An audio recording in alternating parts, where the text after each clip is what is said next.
সফটওয়্যারটা সবাই পেয়ে গেছে আশা করি। আমাদের যে গুগল ড্রাইভটা ছিল সেই ড্রাইভে আমি এই যে 2508 এই ফোল্ডারের মধ্যে এই যে মাইক্রোসফট অফিস প্রফেশনাল প্লাস 2016 এই সফটওয়্যারটা আমি দিয়ে দিছি এখানে, ঠিক আছে। এটা যাদের কাছে সফটওয়্যার আছে ম্যাক্সিমামে মনে হয় আছে, গত ক্লাসে যেমন কথা হয়েছিল ম্যাক্সিমামের কাছে হয়তো বা সফটওয়্যারটা আছে। আর যাদের কাছে নাই তারা কিন্তু সফটওয়্যারটা অবশ্যই ইনস্টল করে নিব, ঠিক আছে। আর ক্লাসের মধ্যে কোনো কোশ্চেন থাকলে ওগুলো আমরা ক্লাসের শেষের দিকে নিব, ঠিক আছে। একটু নোট করে রাখবেন যে কি কি প্রবলেম আছে। তো সফটওয়্যারটা সবাই এখান থেকে জিপ ফাইলটা ডাউনলোড করে এটাকে আনজিপ করে তারপর সেটআপ করে নিব, ঠিক আছে। এখন জিপ ফাইল কি জিনিস? জিপ ফাইল হলো মূলত যখন ধরেন আপনি কোথাও বেড়াইতে যাইতেছেন, ঠিক আছে, আপনি কোথাও বেড়াইতে যাইতেছেন, আপনার কাছে অনেক রকমের কাগজপত্র থাকবে, হয়তো কাগজপত্র, কাপড় চোপড় ইত্যাদি ইত্যাদি জিনিসপত্র, অনেক বিষয়বস্তু থাকবে। তো আপনি চিন্তা করবেন সবগুলোকে কি করতে, একটা একটা ব্যাগের মধ্যে ভরতে। কোথাও যখন ট্রাভেল করি আমরা কি করি, সবকিছুকে একটা ব্যাগের মধ্যে ভরি এবং ওই ব্যাগটাকেই নিয়ে আমরা ট্রাভেল করি। তো নর্মালি ফোল্ডারের মতো আমাদের কম্পিউটারে যেমন ফোল্ডার থাকে, কম্পিউটারের মধ্যে যেরকম ড্রাইভ থাকে, ড্রাইভের মধ্যে কি থাকে, এরকম বিভিন্ন ফোল্ডার থাকে। হুম হুম, হ্যাঁ কোনো সমস্যা নেই, 19 চলবে। ড্রাইভের মধ্যে যেমন এরকম ফোল্ডার থাকে, ফোল্ডারগুলো কিন্তু ব্যাগের মতো, ঠিক আছে। একটা ফোল্ডারের মধ্যে ওই ফোল্ডারের ভিতরে যাবতীয় জিনিসপত্র থাকে। আর জিপ ফাইল আর ফোল্ডারের মধ্যে তফাৎ কি, জিপ ফাইলটা হলো কি ওই নরমালি ফোল্ডারটাকে যদি আমরা চাই না যে ব্যাগের মধ্যে একটু সিকিউরিটি, একটু চেইন লাগানো থাকুক যাতে চলতে গিয়ে কোনো কিছু পড়ে না যায়, বা আরো ভালো হয় যদি এটার মধ্যে একটু লক থাকুক। ড্রাইভ লিংকটা ওই গুগল ইয়েতে দেওয়া আছে, ফেসবুক গ্রুপে দেওয়া আছে, এই ফেসবুক গ্রুপে জয়েন হন, পেয়ে যাবেন। তো ধরেন কোথাও ব্যাগ নিয়ে যাইতেছেন, তো চিন্তা করলেন যে আচ্ছা ওই ব্যাগের মধ্যে তো অবশ্যই একটু লক থাকলে ভালো হয়, চেইন থাকলে ভালো হয়, সাথে যদি একটা ছোট তালা থাকে তাহলে আরো ভালো হয়, সিকিউরিটির একটা ব্যাপার। তো এইরকমই যে ফোল্ডার গুলাকে যখন আমরা এরকম লক করি বা একটু একটা ব্যাগের মতো করে তৈরি করি, এটাকে সহজ ভাষায় বললাম, আর এটার নাম হলো জিপ ফাইল, ঠিক আছে। এটার নাম হলো কি জিপ ফাইল। তো কোনো একটা ফোল্ডারকে যদি আমরা জিপ করতে যাই নরমালি, তাহলে নতুন একটা ফোল্ডার তৈরি করলাম, জাস্ট নিউতে ক্লিক করে একটা ফোল্ডার ক্রিয়েট করলাম, ঠিক আছে। যে এমএসও 2508 ফোল্ডারের নাম দিলাম কি এমএসও 2508। এখন এই ফোল্ডারটাকে আমি যদি জিপ করতে যাই, ঠিক আছে, নরমালি জিপ করতে যাই, এটাকে রাইট বাটন ক্লিক করে দেখেন এখানে add to archive, add to MSO 2508 RAR, compress and email, compress 2508 RAR, এই টাইপের অপশনগুলো আপনাদের কাছে আসতেও পারে, আবার অনেক সময় নাও আসতে পারে। কেন না আসতে পারে? কারণ আনজিপ করার এই অপশনগুলো আসার জন্য আমাদের আলাদা একটা সফটওয়্যার ইনস্টল করতে হয়। সেই সফটওয়্যারটার নাম কি? এটা একটা ফ্রি সফটওয়্যার যেটার নাম হলো উইনরার। এই উইনরার কি করে? উইনরার এই ফোল্ডারকে ব্যাগ বানানোর কাজ করে, ঠিক আছে। ফোল্ডারকে নরমালি ফোল্ডার থেকে এরকম জিপ ফাইল বানানো, পাসওয়ার্ড দেওয়া, এই কাজগুলো মূলত এই উইনরার করে, ঠিক আছে। তো আপনার গুগলে গিয়ে জাস্ট উইনরার লিখে সার্চ করলে দেখবেন ডাউনলোড অপশন চলে আসবে, ঠিক আছে। গুগলে গিয়ে জাস্ট উইনরার, ঠিক আছে, গুগলে গিয়ে উইনরার লিখে সার্চ করলেই ডাউনলোড অপশন চলে আসবে, ঠিক আছে। এই যে ডাউনলোড, আমি তারপর লিংকটা গুগল মিটের চ্যাটে দিয়ে দিই। উইনরার লিখলে এটা চলে আসবে। এইটাকে আমরা কি করবো, এই যে উইনরার 7.13 ভার্সন ইংলিশ উইন্ডোজ 64 বিটের জন্য, এটা আমরা ডাউনলোড করে নিব, ঠিক আছে। এটা ডাউনলোড করে ইনস্টল করে নিলেই দেখবেন, এটা ডাউনলোড করে ইনস্টল করে নিলেই দেখবেন যে এই অপশনগুলো আপনার কাছে চলে আসছে ফোল্ডারের সাথে, এই যে এক্সট্রা অপশনগুলো, ঠিক আছে। তো একটা ফোল্ডারকে যদি জিপ করতে যাই, জাস্ট এটাকে রাইট বাটন ক্লিক করে বলবো কি add to archive, add to archive, add to আর্কাইভে ক্লিক করে এখান থেকে জিপ ফাইল সিলেক্ট করে দেবো। এই যে জিপ, দুইটা অপশন থাকে, একটা রার একটা জিপ। আমরা এখান থেকে জিপ ফাইল করার জন্য জিপ ফাইল সিলেক্ট করে দিব এবং বলবো কি ওকে। অথবা যে সেট পাসওয়ার্ড থেকে আমরা চাইলে পাসওয়ার্ডও সেট করতে পারি, আপাতত কোনো পাসওয়ার্ড দেওয়া দরকার নেই, এবং এই ফোল্ডারেও কিন্তু আমি কোনো পাসওয়ার্ড দিইনি, যে মাইক্রোসফট এখানে কোনো পাসওয়ার্ড দেওয়া নাই, ঠিক আছে। জাস্ট রাইট বাটন ক্লিক করে অ্যাড টু আর্কাইভ, ওকে। এই যে একটা জিপ ফাইল হয়ে গেছে। জিপ ফাইল বুঝবো কিভাবে? এটাকে একটু বড় করে দিই, দেখতে সুবিধা হবে। এই যে ফোল্ডারের নামের পাশেই লেখা থাকবে এমএসও 2508 জিপ, এবং দেখেন একটা চেনের মতো একটা লক চলে আসছে, অর্থাৎ এটা একটা জিপ ফাইল। এটা এরকমও হইতে পারে, অথবা এই যে এরকম আইকনও হইতে পারে, ছোট লাল নীল আর সবুজ এই টাইপের আইকনও হইতে পারে। এখন এই ফোল্ডারটা যখন আপনি ডাউনলোড করবেন, এটা যখন ডাউনলোড করবেন তখন কিন্তু এরকম জিপ ফাইল আকারে ডাউনলোড হবে, ঠিক আছে, জিপ ফাইল আকারে ডাউনলোড হবে। আর জিপ ফাইলটাকে সেট আপ করার জন্য কি করতে হবে, আগে আনজিপ করে নিতে হবে। মানে ঠিক আছে, ধরেন কোথাও গেছেন, মানে ও ডাউনলোড হওয়া শেষ, ও এখান থেকে আপনার ওখানে চলে গেছে আপনার কম্পিউটারে। এবার কি করতে হবে, ব্যাগের চেনটা খুলতে হবে। ব্যাগের চেন খোলার জন্য কি করবো, এটাকে রাইট বাটন ক্লিক করে বলবো কি এক্সট্রাক্ট টু এমএসও 25 বা যে কোনো ফোল্ডারের নাম, এটা যে ফোল্ডারের নাম ওই ফোল্ডারের নামই আসবে।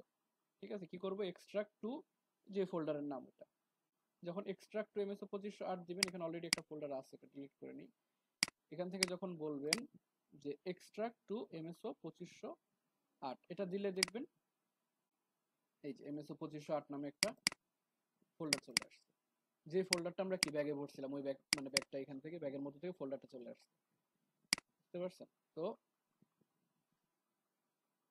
এটাকে ডিলিট করে দিই, এটাকে ডিলিট করে দিই, নতুন একটা ফোল্ডার রাখি এমএসও 2508 আপনাদের জন্য। তো এখান থেকে যে ফোল্ডারটা নামাবেন, এই যে এই জিপ ফাইলটা, এই জিপ ফাইলটাও সেম প্রসেসে নামানোর পর এটাই কি করবেন, আগে আনজিপ করবেন। ঠিক আছে, নামানোর পর আগে আনজিপ করবেন, আনজিপ করার পর দেখবেন এটার মধ্যে সেটআপের অপশন আছে, জাস্ট সেটআপ লেখাই আছে, সেটআপে ডাবল ক্লিক করে just next next next click করবেন, অটোমেটিক সেটআপ হয়ে যাবে। ঠিক আছে, এটা তো গেল আমাদের সফটওয়্যার সেটআপ। আর এই সফটওয়্যারটা মূলত মাইক্রোসফট অফিস। ঠিক আছে, মাইক্রোসফট অফিস, মাইক্রোসফট অফিস মানে কি, একটা অফিসের মধ্যে মানে অফিসিয়াল যত কাজ আছে এটা করার জন্য, এটাকে আরো সহজভাবে করার জন্য যে সফটওয়্যারগুলো বেশি প্রয়োজন হয়, যেমন হিসাব নিকাশ করা, প্রেজেন্ট করা, কোনো কিছু লেখালেখির কোনো কাজ করা, তো এই যাবতীয় মিলয় মানে বিষয়গুলো নিয়ে মাইক্রোসফট একটা প্যাকেজ তৈরি করছে। এই প্যাকেজটাই হলো কি মাইক্রোসফট অফিস। এই প্যাকেজের আন্ডারে অনেকগুলো সফটওয়্যার আছে। ঠিক আছে, যেমন মাইক্রোসফট অফিস সফটওয়্যার নেম। ঠিক আছে, এখানে কি কি আছে, Microsoft Word, Microsoft Excel, Microsoft PowerPoint, Microsoft, আমরা 2016 ভার্সন ইউজ করবো, এটা আমার গত ক্লাসে ক্লিয়ার করা হয়েছিল, ওগুলো একটু দেখে নিন। ঠিক আছে, তো Word, Excel, PowerPoint, Outlook, আরো কিছু আছে, Microsoft Access, Microsoft Visio, Microsoft OneNote. তবে এর মধ্যে থেকে বেশি সবচেয়ে ইম্পর্টেন্ট হলো এগুলো। ঠিক আছে, আর এর মধ্যে থেকে আমরা দেখবো কি Microsoft Word, Excel and PowerPoint. Outlook মূলত ইমেইলের কাজে লাগে, কিন্তু অফিসের কাজে সবচেয়ে বেশি প্রয়োজন হয় এগুলো, ওয়ার্ড, এক্সেল, পাওয়ার পয়েন্ট। ঠিক আছে, এই তিনটার আলাদা আলাদা কাজ আছে। আমরা শুরু করব প্রথমে মাইক্রোসফট ওয়ার্ড দিয়ে। তো যেহেতু আমার এখানে সফটওয়্যারটা ইনস্টল করা আছে, আপনার এখানে যখন ইনস্টল করবেন জাস্ট এখানে, হ্যাঁ কোনো ইস্যু হবে না, ঠিক আছে, নো ইস্যু। তো আমরা কি করব, নিচে গিয়ে জাস্ট সার্চ করব ওয়ার্ড লিখে। ওয়ার্ড লিখে সার্চ করলে আপনার ওখানে যে ভার্সনটাই থাকুক ওই ভার্সনটা এখানে চলে আসবে, যে ওয়ার্ড 2016, আমার কাছে 2016 ভার্সনটা আছে। তো ইউজেস গুলো অলমোস্ট সেম। ঠিক আছে, এই জন্য ভার্সন ওয়াইজ খুব একটা ভ্যারি করে না। ঠিক আছে, যখন আপনি যে কোনো একটা ভার্সন, আবার খুব বেশি আগের গুলো একটু আলাদা, আবার ঠিক আছে, আপনি মোটামুটি 13, 16 এগুলা যদি ইউজ করেন, 21, 19 এগুলো ইউজ করেন, দেখবেন যে আপনি সব ভার্সনই অলমোস্ট সেম লাগছে আপনার কাছে। জাস্ট কালারটা একটু আলাদা, হয়তো আইকন গুলো দেখতে একটু অন্যরকম ডিজাইন করা, এটাই ডিফারেন্স। ঠিক আছে, এছাড়া অলমোস্ট সেম।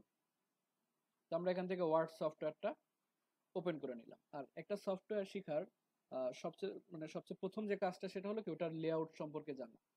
ঠিক আছে, ওটার যে ইন্টারফেসটা আছে, একটা সফটওয়্যার ইন্টারফেস, কোথা থেকে আমি কি করব ওইটা সম্পর্কে জানা। হুম, হ্যাঁ সমস্যা নেই।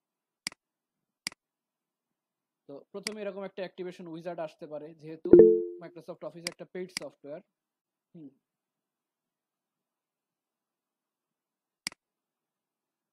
আচ্ছা, ওই টাইপের অ্যাক্টিভেশন চলে গেলে আপনি এটা ইনস্টল করতে পারেন, হয়তো বা এটাতে আর যাবে না, কাজ করতে পারবেন না। যদিও শুরুতে একটা পপ আপ আসে, যেহেতু এটা একটা পেইড সফটওয়্যার।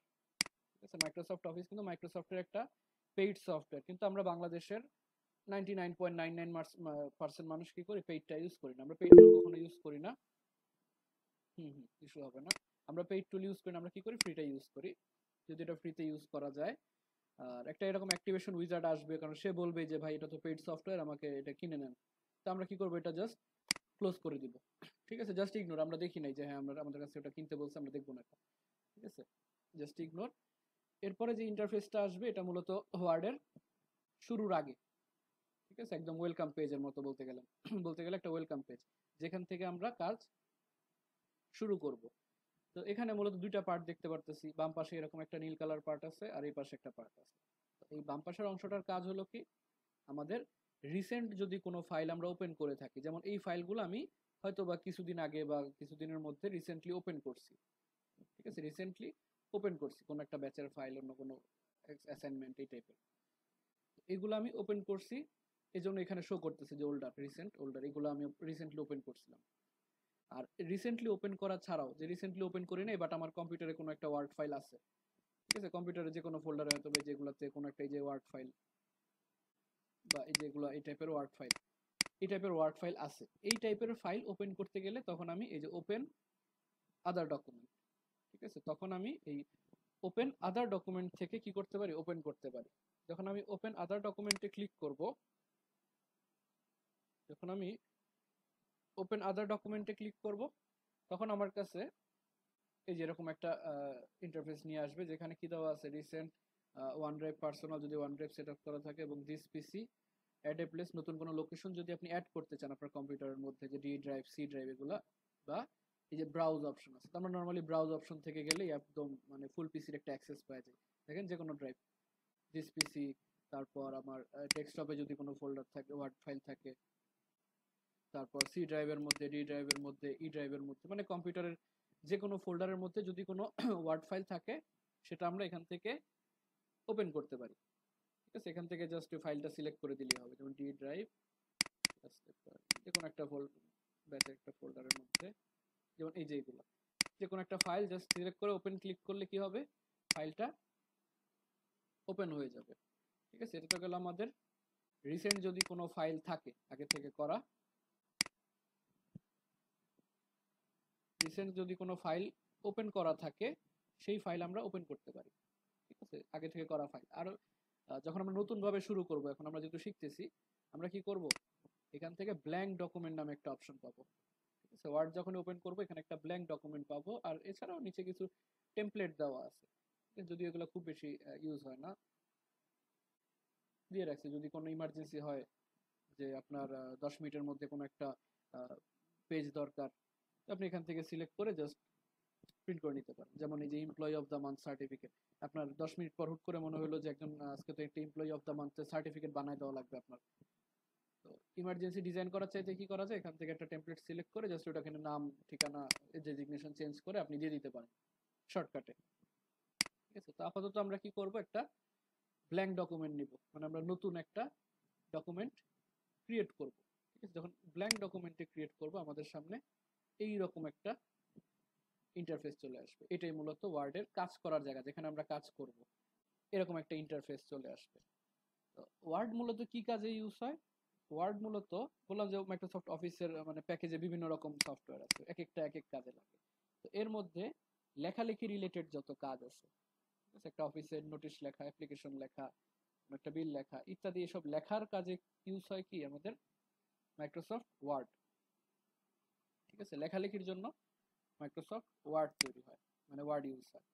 আর এই যে আমরা একটা ব্ল্যাঙ্ক ডকুমেন্ট নিলাম, একটা ডকুমেন্ট নামে নেওয়া মানে হলো কি একটা নতুন খাতা নেওয়া, ঠিক আছে। আমরা নর্মালি যেমন খাতায় লেখালেখি করি, একটা ডকুমেন্ট নেওয়া মানে হলো একটা নতুন খাতা নেওয়া। আর এই খাতার মধ্যে কি থাকে, অনেকগুলা পেজ থাকে, একটা খাতার মধ্যে অনেকগুলা পেজ থাকে। সেম ভাবে এই মাইক্রোসফট ওয়ার্ডের যে ডকুমেন্ট, এই ডকুমেন্টের মধ্যেও কিন্তু অনেকগুলা পেজ থাকে, ঠিক আছে, অনেকগুলা পেজ। এখন কয়টা পেজ আছে, আপাতত আপনার কাছে একটা পেজ আছে। যখন আমরা একটা ব্ল্যাঙ্ক ডকুমেন্ট নিছি না, একটা ব্ল্যাঙ্ক ডকুমেন্ট নেওয়ার সাথে সাথে আমাদের সাথে কি কাছে কি হয়েছে, একটা ব্ল্যাঙ্ক একটা পেজ চলে আসছে, ব্ল্যাঙ্ক জাস্ট একটা পেজ চলে আসছে।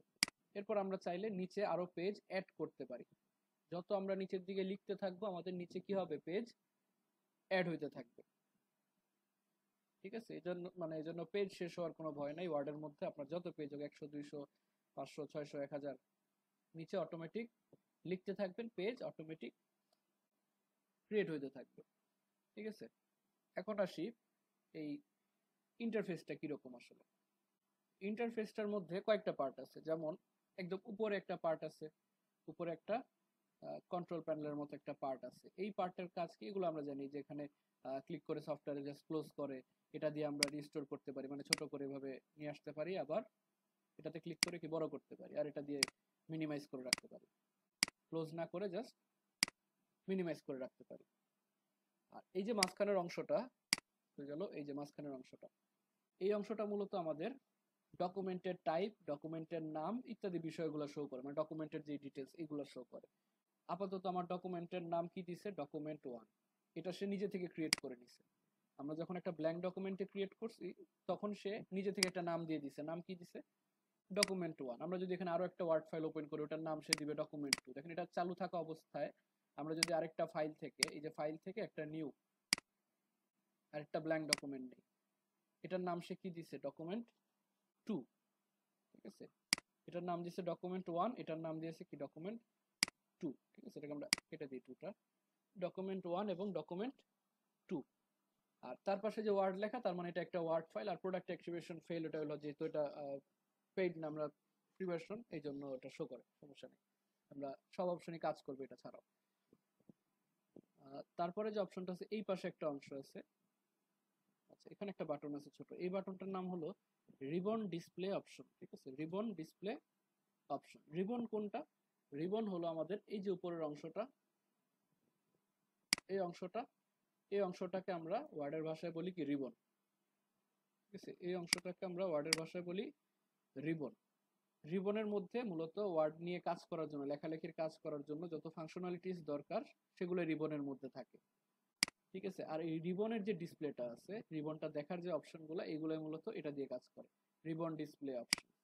এখানে তিনটা অপশন দেওয়া আছে, একটার নাম হলো শো ট্যাবস অ্যান্ড কমান্ডস, আরেকটা দেওয়া আছে শো ট্যাবস, আরেকটা আছে কি auto hide ribbon. Tabs and commands মানে হলো এই যে ছোট ছোট অপশনগুলো আছে, file, home, insert, design, layout, reference, এগুলাকে বলা হয়েছে এক একটা ট্যাব। ঠিক আছে, এক একটা ট্যাব। আর এই প্রত্যেকটা ট্যাবের আন্ডারে কিছু কমান্ড দেওয়া আছে। ঠিক আছে, মানে অনেকগুলো কমান্ড, তো এগুলাকে ধরেন প্রত্যেকটা ট্যাবের আন্ডারে ডিস্ট্রিবিউট করে দিছে সুন্দরভাবে, যাতে যখন যেটা দরকার সেটা খুঁজে পাইতে পারেন। যেমন ইনসার্ট রিলেটেড কোনো কিছু রাখলে, আপনি ছবি ইনসার্ট করতে চান, ভিডিও ইনসার্ট করতে চান, শেপ ইনসার্ট করতে চান, লেখা ইনসার্ট করতে চান, ইনসার্ট রিলেটেড যত, এই যে ইকুয়েশন ইনসার্ট করতে চান, সিম্বল ইনসার্ট করতে চান, তো ইনসার্ট রিলেটেড যত কার্যকলাপ থাকবে আর কি, এগুলো থাকবে কোথায়, ইনসার্ট ট্যাবের মধ্যে। তারপর হোম ট্যাবের মধ্যে আপনার যেগুলো আপনার সবচেয়ে বেশি দরকার হয়, ঠিক আছে, সেগুলো থাকবে। ডিজাইন রিলেটেড থাকবে ডিজাইনের মধ্যে, লেআউট রিলেটেড কাজ থাকলে লেআউটের মধ্যে, রেফারেন্সের মধ্যে, মেলিং এর মধ্যে, রিভিউ, ভিউ, অ্যাডিংস। ঠিক আছে, এই হলো আমাদের ট্যাবস। আর এই ট্যাবের আন্ডারে যে অপশনগুলো থাকে এগুলোকে বলা হয়েছে কি, কমান্ড।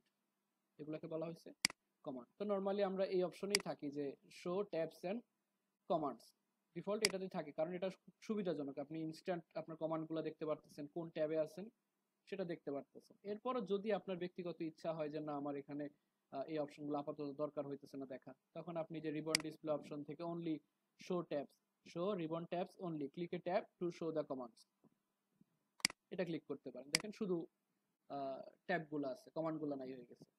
যখন আপনার যেই ট্যাব দরকার হবে আপনি ট্যাবে ক্লিক করবেন, কমান্ড চলে আসবে, বাইরে ক্লিক করবেন, কমান্ডগুলো চলে যাবে, মানে শুধু ট্যাবগুলো কি থাকবে, ফিক্স থাকবে। এরপরে আছে আপনার auto hide ribbon. Auto hide ribbon দিলে আমার সম্পূর্ণ রিবনটাই কি হয়ে যাবে, হাইড হয়ে যাবে। যখন আপনি উপরে মাউস নিয়ে ক্লিক করবেন ট্যাবস এন্ড কমান্ড আসবে, বাইরে ক্লিক করলে আবার চলে যাবে। যদি এটা ব্যক্তিগতভাবে আমার কাছে ঝামেলা মনে হয় যে বারবার ক্লিক করে আইনা এরপরে অপশন খুঁজে আবার বাইরে ক্লিক করলে চলে যায়, তো এটার জন্য আমরা ইউজ করব কোনটা, এই যে রিবন ডিসপ্লে অপশন থেকে গিয়ে বলবো শো ট্যাবস এন্ড কমান্ডস। ঠিক আছে, শো ট্যাবস এন্ড কমান্ডস, এটাতে ক্লিক করলে কি আমার এই যে সবগুলা ফিক্সড হয়ে গেছে একদম, যেখানে ক্লিক করি আমার এটা ফিক্স থাকবে। ঠিক আছে, এরপর আসি এই পাশে কি কি আছে। এই পাশে মূলত কিছু শর্টকাট দেওয়া আছে। ঠিক আছে, কিছু শর্টকাট, এবং কিছু কাজ আমাদের বারবার করার দরকার পড়ে, যেমন সেভ করা একটা ফাইল, ওয়ার্ড ডকুমেন্ট যেহেতু আমার কম্পিউটারের মধ্যে থাকে এটা কিন্তু অটোমেটিক সেভ হয় না, এটা আমার একটু একটু লেখার পরে কি করতে হয়, নিজে থেকে সেভ করতে হয়, নাহলে কিন্তু বাই চান্স ধরেন কারেন্ট চলে গেল বা সামহাউ পিসি অফ হয়ে গেল, লেখা চলে যাবে। তো এই জন্য একটু পরপর সেভ করা লাগে, এই জন্য সেভের একটা শর্টকাট বাটন এখানে রাখছে। তারপর আনডু একটা বাটন, যেহেতু আনডু বাটন এখন ইনঅ্যাক্টিভ করা আছে, যেহেতু আমরা কোনো কিছু করি না এখনো, কি আনডু করব। তারপর আছে রিডু মানে আনডু করার পর ওই কাজ যদি আবার ফেরত করতে চান তখন আবার রিডু। এরপর ওপেন একটা অপশন আছে, এখানে ওপেন। তারপর নিউ ডকুমেন্টের জন্য নিউ ব্ল্যাঙ্ক ডকুমেন্ট, এই টাইপের অপশন। এগুলা সবার কাছে যেরকম সেম থাকবে এমন না। ঠিক আছে, এক একজনের কাছে এক একটা থাকবে, এক একজনের কাছে এক একটা কেমন থাকবে, কারণ এই অপশনগুলো আপনি সিলেক্ট করে দিতে হয় যে আপনার কোন কাজগুলা বেশি দরকার হয়, কোনগুলো আপনি খুব ফ্রিকোয়েন্টলি করেন, এবং ওই মানে ওটার একটা শর্টকাট আপনার কাছে দরকার হয়, যে হ্যাঁ এটার একটা শর্টকাট আমার হাতের কাছে থাকলে ভালো হতো, এই কাজটা আমি তাড়াতাড়ি করতে পারতাম বারবার। ঠিক আছে, তো এই শর্টকাটগুলো কন্ট্রোল করা আবার কোথা থেকে, এই ছোট একটা বাটন থেকে, যেটার নাম হলো কি কাস্টমাইজ কুইক অ্যাক্সেস টুলবার। ঠিক আছে, যেটা আপনি কুইক অ্যাক্সেস, যেটাকে আমি শর্টকাট বলতেছি, এটাকে বলতো ওয়ার্ডের ভাষায় বলছে কি কুইক অ্যাক্সেস, যেটা আমরা কুইকলি অ্যাক্সেস করতে পারি।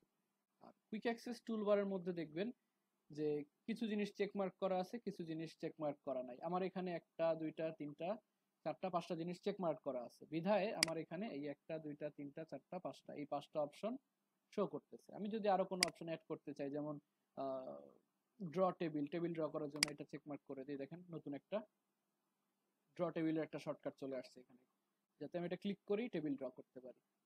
ঠিক আছে, আবার যদি না চাই তখন এগুলাকে আমরা এভাবে আনচেক করে দিতে পারি, দেখেন চলে যাবে একটা একটা করে।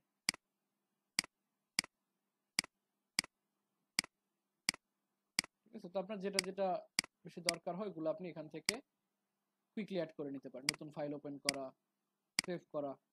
ঠিক আছে, যেটা যেটা দরকার বেশি দরকার ওটা আপনি এখানে কুইক অ্যাক্সেসের মধ্যে রেখে দিতে পারেন। আর এইগুলা ছাড়াও যেমন এখানে 1 2 3 4 5 6 7 8 9 10 11 11টা অপশন দেওয়া আছে। এই 11টার বাহিরেও যদি আপনার আরো কোনো কমান্ড দরকার হয় যেটা আপনি এখানে পিন করে রাখতে চান, তাহলে এইখানে দেখতে পারেন যে মোর কমান্ডস। ঠিক আছে, এই মোর কমান্ডসে গেলে আপনি আরো অনেকগুলা কমান্ড পাবেন, যেগুলো আপনি এখানে অ্যাড করতে পারেন। আপাতত দুইটা শো করতেছে, একটা হলো কি নিউ ফাইল আর একটা হলো কি সেভ ফাইল, এই দুইটা। এছাড়া যদি আরো কোনো কিছু, যে কাট কপি গেল, এই যে কপি কাট, এগুলো যদি অ্যাড করতে চান জাস্ট ক্লিক করবেন ওই শর্টকাটের উপরে, তারপর অ্যাড, এই যে অ্যাড হয়ে গেছে, এরপর কাট অ্যাড। ওকে, ঠিক আছে, দেখছেন এই যে কপি আর কাট এখানে অ্যাড হয়ে গেছে। এটাকে হলো কাস্টমাইজ কুইক অ্যাক্সেস টুলবার। এই কুইক অ্যাক্সেস টুলবারটাকে আমরা এই ছোট অ্যারোর মতো যে বাটনটা, এটা দিয়ে কাস্টমাইজ করতে পারি। ঠিক আছে, এই ছোট বাটনটা দিয়ে আমরা কুইক অ্যাক্সেস টুলবারটাকে কাস্টমাইজ করতে পারি। তারপরে আসি আমাদের এই যে আমাদের যেই রিবন, এই রিবনের মধ্যে তো রিবনের বিষয়টা তো বললাম, যে এখানে আমাদের কি থাকে, লেখালেখি রিলেটেড যেই ফাংশনগুলো আমাদের দরকার হয়, যে কমান্ডগুলো দরকার হয়, যেমন এই যে অ্যালাইনমেন্ট ঠিক করার জন্য, তারপর লিস্ট তৈরি করার জন্য, বুলেট, বিভিন্ন রকম বুলেট তৈরি করার জন্য। ঠিক আছে, এগুলো দেখবো আমরা সবগুলোই। এই অপশনগুলোকে নিয়ে এই সম্পূর্ণ অংশটাকে বলা হয়েছে কি রিবন। সম্পূর্ণ অংশটাকে বলা হয়েছে রিবন। আর রিবনের পরে একটা অপশন দেওয়া আছে, অপশন না, রিবনের পরে যে জিনিসটা আমরা দেখতেছি এটা স্কেলের মতো, ছোট একটা স্কেলের মতো। এটা হলো যে যখন আমরা বললাম যে এটা একটা লেখালেখি করার সফটওয়্যার, এখানে কি থাকবে, খাতার মতো অনেকগুলা পেজ থাকবে। তো পেজ যেহেতু থাকবে তাহলে কি করতে হবে, আমাদের অবশ্যই মার্জিনের জন্য স্কেলও লাগবে। সেই স্কেলটাই হলো আমাদের এই স্কেল। ঠিক আছে, সেই স্কেলটাই হলো আমাদের এই স্কেল। ঠিক আছে, আর এই স্কেলটা অনেক সময় শো নাও করতে পারে, অনেকের সফটওয়্যারে দেখবেন যে স্যার স্কেল তো আসতেছে না, তখন কি করব। তো এটা কেন আসে না, কারণ এই যে ভিউ অপশন, ভিউ অপশনের মধ্যে দেখবেন, ভিউ এর মধ্যে দেখবেন এই যে রুলার নামে একটা অপশন আছে, এটা অনেক সময় ডিফল্টলি কি থাকে, আনচেক করা থাকে।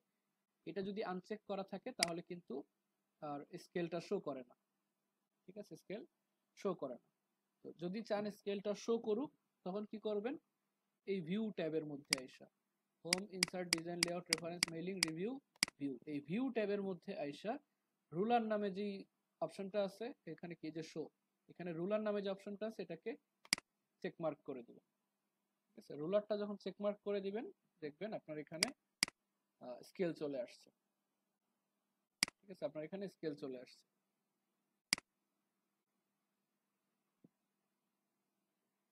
স্কেলের অনেকগুলো অপশন আছে, ইনডেন্ট, স্পেসিং, এগুলো আমরা দেখবো। আর নিচের দিকে আসি এবার, মাঝখানের অপশন তো আমাদের পেজ, এটা তো আমরা বুঝতে পারছি যে এই যে পেজটা শো করতেছে, এখানে মূলত আমরা লেখালেখি করব। আর নিচের দিকে কি আছে ইন্টারফেসটাতে একটু দেখি, এটাকে একটু উপরে রাখি। নিচের দিকে মূলত দুটো ভাগ করা আছে, এই পাশে কিছু অপশন দেওয়া আছে, ডান পাশে কিছু অপশন দেওয়া আছে। তো ডান পাশে মূলত আমাদের পেজটা যে আমরা দেখতেছি আপাতত একটা স্ট্যান্ডার্ড সাইজে আছে, স্ট্যান্ডার্ড একটা সাইজে আমরা পেজটা দেখতেছি। পেজের সাইজ কমানো বাড়ানো না, এখান থেকে কি করে পেজটা জাস্ট দেখানো, পেজটা যে আমরা দেখতেছি থাকে না, একটু ছোট করে দেখি আর একটু বড় করে দেখি, এই রিলেটেড কাজগুলোই কিন্তু এই নিচে অপশনে আছে, যেটা হলো কি জুম, জুম করার জন্য। এখানে ছোট একটা স্ক্রল বার দেওয়া আছে, স্ক্রল বারের মধ্যে এটাকে টান দিয়ে আমরা চাইলে ছোট করতে পারি অথবা কি বড় করতে পারি। এই যে যখন আমরা ছোট করতেছি এখন কিন্তু আমরা ওই যে পেজের কথা বলতেছি, এই পেজটা কিন্তু বোঝা যাইতেছে যে হ্যাঁ এখানে আসলে কি একটা পেজ আছে, যেখানে আসলে একটা পেজ আছে যে সেটা বোঝা যাইতেছে। আর এটাকে আমরা জাস্ট বড় করার জন্য এটাকে ক্লিক করে এভাবে জুম করে নিতে পারি, ঠিক আছে। অথবা যদি স্ক্রল বার টানতে কষ্ট হয়, যে এটাকে টান দিয়ে এভাবে ছোট বড় বেশি ছোট বেশি বড় হয়ে যেতেছে, তখন কি করব, তখন আমরা এই যে পাশে 148% লেখা আছে, এটা মূলত একটা নাম্বার সিস্টেমের মতো, যে জাস্ট আমরা এটাকে 100% করে ওকে করে দিলে এটা একটা স্ট্যান্ডার্ড সাইজের মধ্যে চলে আসে দেখার জন্য, ঠিক আছে। আর তার পাশে কিছু অপশন দেওয়া আছে, যে mode, reading mode, print layout, web layout. এই মুডগুলোর কাজ হলো জাস্ট পেজগুলোকে যে বিভিন্ন ভাবে দেখা। নর্মালি ডিফল্ট কি থাকে, এটা প্রিন্ট লেআউটের মধ্যে থাকে। প্রিন্ট লেআউট মানে হলো এই যে আমার পেজের যে বর্ডারগুলো দেখাইতেছে, এই যে এখান থেকে এতটুকু আমি যদি জুম করি, জুম করার একটা শর্টকাট হলো কি কিবোর্ডের কন্ট্রোল ধরে, ঠিক আছে। শর্টকাটে আপনি কিবোর্ডের কন্ট্রোল বাটন ধরে জাস্ট এইভাবে মাউস নিচের দিকে ঘুরালে ছোট হবে, উপর দিকে নিলে কি হবে, পেজ বড় হবে, বুঝতে পারছি। কিবোর্ডের কন্ট্রোল বাটন ধরে, কন্ট্রোল বাটন কোনটা, একদম নিচের দিকে দেখবেন CTRL লেখা একটা কন্ট্রোল বাটন আছে, দুইটা কন্ট্রোল বাটন দুই কর্নারে, এই কন্ট্রোল বাটন ধরে মাউসের যে স্ক্রল বারটা আছে, এই স্ক্রল বারটাকে ঘোরালেই দেখবেন যে ছোট হইতেছে বড় হইতেছে, সেটা হলো জুমের একটা শর্টকাট। আর এইখানে যে পেজটা বুঝে যেতেছে, দেখেন একটা পেজ প্রিন্ট হলে কি এরকম একটা পেজের মতো আসবে না, যখন আমরা এটা প্রিন্ট করব, PDF আকারে প্রিন্ট করি অথবা প্রিন্টার দিয়ে প্রিন্ট করি, যেভাবে প্রিন্ট করি পেজের মতো আসবে। এই জন্য এটাকে বলা হয়েছে কি প্রিন্ট লেআউট। এছাড়াও যদি বই টাইপের থাকে, আপনি প্রিন্ট করবেন না, এটাকে জাস্ট পড়বেন আপাতত, তখন আপনি এই রিড মোডে যেতে পারেন। দেখেন এখন কিন্তু আর পেজের মতো শো করতেছে না, মানে ফুল স্ক্রিন হয়ে গেছে আমার পেজটা, ঠিক আছে। পেজটা ফুল স্ক্রিন চলে আসছে। এখানে একটা পেজ, আরো পেজ থাকলে এই দুটো বাটন অ্যাক্টিভ হয়ে যেত, যে লেফট সাইড আর রাইট সাইড, এগুলো ডানে বামে যাওয়ার জন্য, 1 নাম্বার পেজ থেকে 2 নাম্বার 3 নাম্বার 4 নাম্বার এরকম আসা যাওয়ার জন্য দুটা বাটন দেওয়া আছে। এগুলো দুটো আপাতত অ্যাক্টিভ না, কেন অ্যাক্টিভ না, কারণ আমার এখানে পেজ আছেই একটা, একটা পেজ তো আমার সামনে চলে আসছে, যদি এক্সট্রা পেজ থাকতো তাহলে শো, ঠিক আছে। এই পাশে একটা অপশন দেওয়া আছে ওয়েব লেআউট। ওয়েব লেআউট হলো এটা যখন আমরা ওয়েবসাইট আকারে যখন শো করবো, এটা মূলত মেইলিং এর ক্ষেত্রে কাজে লাগে, যখন ওয়েবসাইটের মধ্যে থাকবে তখন কিরকম দেখাবো ওইটা এখানে দেখাবে, যে ফুল স্ক্রিন হয়ে উপরে লেআউট, ঠিক আছে। আমরা নর্মালি কাজ করবো ইয়ের মধ্যেই, প্রিন্ট লেআউটের মধ্যেই, ঠিক আছে। আর এই বাম পাশে যে অপশনগুলো আছে, বাম পাশে মূলত এটা দেখার জন্য যে পেজ 1 of 1 আমার এখানে কয়টা পেজ আছে এবং আমি কত নাম্বার পেজে আছি। থাকে না 100টা পেজ আছে, আপনি 10 নাম্বার পেজের মধ্যে লেখালেখি করতেছেন, এই জিনিসটাই মূলত এখানে আপনাকে অল টাইম ইন্ডিকেট করবে যে আপনার টোটাল কয়টা পেজ আছে এবং আপনি কত নাম্বার পেজে কাজ করতেছেন। যে the current page number in the document, click or tap to open the navigation pay, ঠিক আছে। আর তার পাশে যে অপশনটা আছে এটা হলো কি 0 ওয়ার্ডস, অর্থাৎ আপনার যে ডকুমেন্টের মধ্যে আপনি কয়টা ওয়ার্ড লিখছেন এটা মূলত এখানে শো করে। অনেক সময় থাকে না যে রচনা প্রতিযোগিতা, এসে কম্পিটিশন, যেখানে আপনাকে 1000 ওয়ার্ডের মধ্যে একটা এসে লিখে দিতে হবে।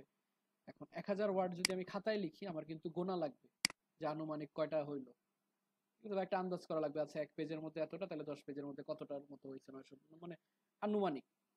আর ওয়ার্ডের সুবিধা হলো যে আপনার আনুমানিকে যেতে হবে না, আপনার স্পেসিফিক ভাবে সে শো করবে যে the number of words in the document, ঠিক আছে, the number of words in the document. আবার এখানে যদি আমি ক্লিকও করি তখন কিন্তু আমাকে ফুল একটা ডিসক্রিপশন দিয়ে দিবে যে কয়টা পেজ আছে, কয়টা ওয়ার্ড আছে, কয়টা ক্যারেক্টার উইথ নো স্পেস, একটা হলো স্পেস ছাড়া আর একটা হলো ক্যারেক্টার উইথ স্পেস, স্পেস সহ কাউন্ট করে কয়টা ওয়ার্ড আছে এবং কয়টা প্যারাগ্রাফ আছে, কয়টা লাইন আছে আমার ডকুমেন্টের মধ্যে, include text box, footnotes, endnotes, মানে ইত্যাদি সব নোটস সহ ইনক্লুড করে কাউন্টটা করবে সে, ঠিক আছে। আমরা যদি কোনো একটা ওয়ার্ড লিখি, ধরেন একটু বড় করে নিই, একটা ওয়ার্ড লিখি ABI এরকম, ঠিক আছে?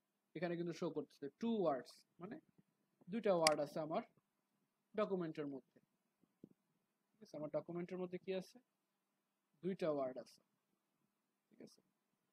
এখন আসি লেখালেখি, ধরেন আপনি করলেন কিছু একটা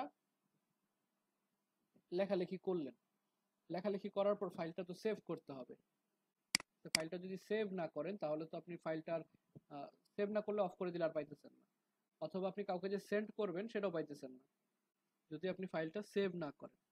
তো একটা ওয়ার্ড ডকুমেন্ট কয়েকভাবে সেভ করা যায়। ঠিক আছে, প্রথমত আমরা যদি একটা ডকুমেন্টে কিছু লিখি, আমরা গুগল থেকে কিছু লেখা নিয়ে আসি,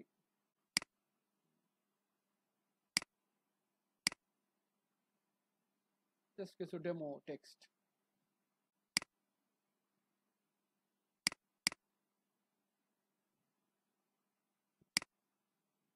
ওয়ার্ডের একটা মজার জিনিস হলো আপনি যখন কোনো কিছু কপি করে পেস্ট করেন না, যেমন আমি ওয়েবসাইট থেকে একটা লেখা কপি করে, কোনো একটা ওয়েবসাইট থেকে একটা লেখা কপি করে এখানে যদি পেস্ট করি, এই দেখেন আমার লেখার ফার্স্টের অংশটা কি একটু বোল্ড ছিল না, এই যে লরেন ইপসাম, এই লেখাটুকু একটু বোল্ড, তারপর এই বাকি লেখাটুকু কি নর্মাল, মানে বোল্ড ছাড়া, এই লেখাটুকু একটু বোল্ড এবং বাকি লেখাটা মানে বোল্ড ছাড়া। তো এই যে লেখাটা একটু ইটালিক হলো, একটু বোল্ড হলো, বা একটু কালার চেঞ্জ হলো, এই টাইপের বিষয়গুলোকে কিন্তু ওয়ার্ডের ভাষায় বলা হয় কি ফরম্যাটিং, একটা লেখার ফরম্যাটিং। তো ওয়ার্ডের মজার বিষয় হলো আমরা যদি কোনো কিছু কপি করে নিয়ে এসে এখানে পেস্ট করি, সে কপি করে লেখা তো আনে, সাথে ওই ফরম্যাটিং সহ কপি করে আনে। দেখেন আমি পেস্ট করছি, আমার লরেন ইপসাম কিন্তু অলরেডি কি হয়েছে, বোল্ড হয়ে গেছে।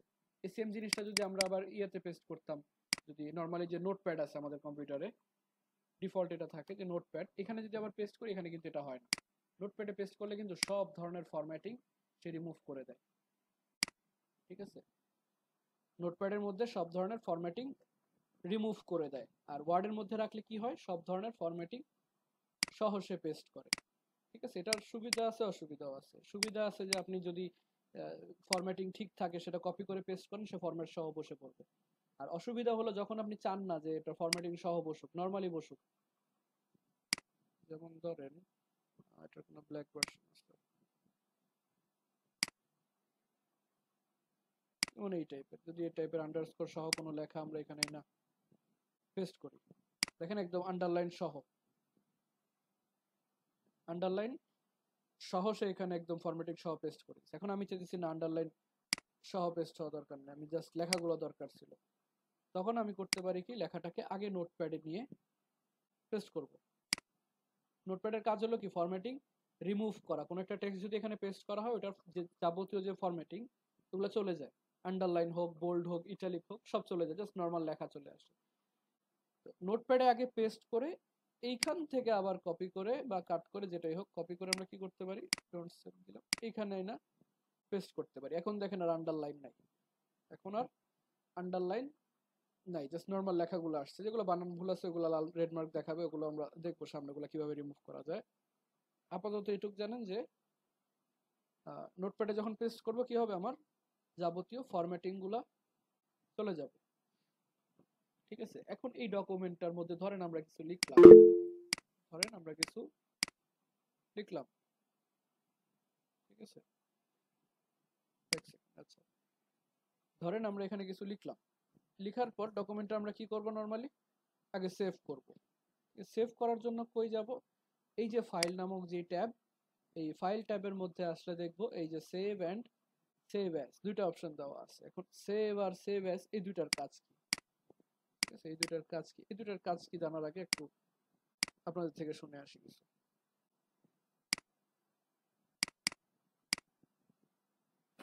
নাজমুল, আমার তো রিবনটা নাই স্যার। নাজমুল সাহেব বলেন। স্যার হ্যাঁ হ্যাঁ বলেন। স্যার আমার রিবনটা তো পাইতেছি না স্যার, যে আপনি দেখাইলেন এই যে রিবন, এই ও জায়গায় আচ্ছা, তো ওই নাই, যে ডাইন দিকে তো কোনো কুইক অ্যাক্সেস টুলবারের মধ্যে এই যে রিবন ডিসপ্লে অপশনে দেখেন হাইড করা একটা, কোন এটা জায়গা স্যার আমি বাইরে। পাইতেছি না কুইক অ্যাকশন টুলবার। আচ্ছা আচ্ছা, এটা ইয়াতে পিডিএফ করব, ওটা রেকর্ডিংটা দেখেন। ঠিক আছে, এখন যদি ইনস্ট্যান্ট না পান, কারণ ইনস্ট্যান্ট ক্লাস চলতেছে তো আমরা অনেকে একসাথে জয়েন হয়ে আছি। আচ্ছা, নাজমুল চৌধুরী সাহেব হাত তুলছিলেন।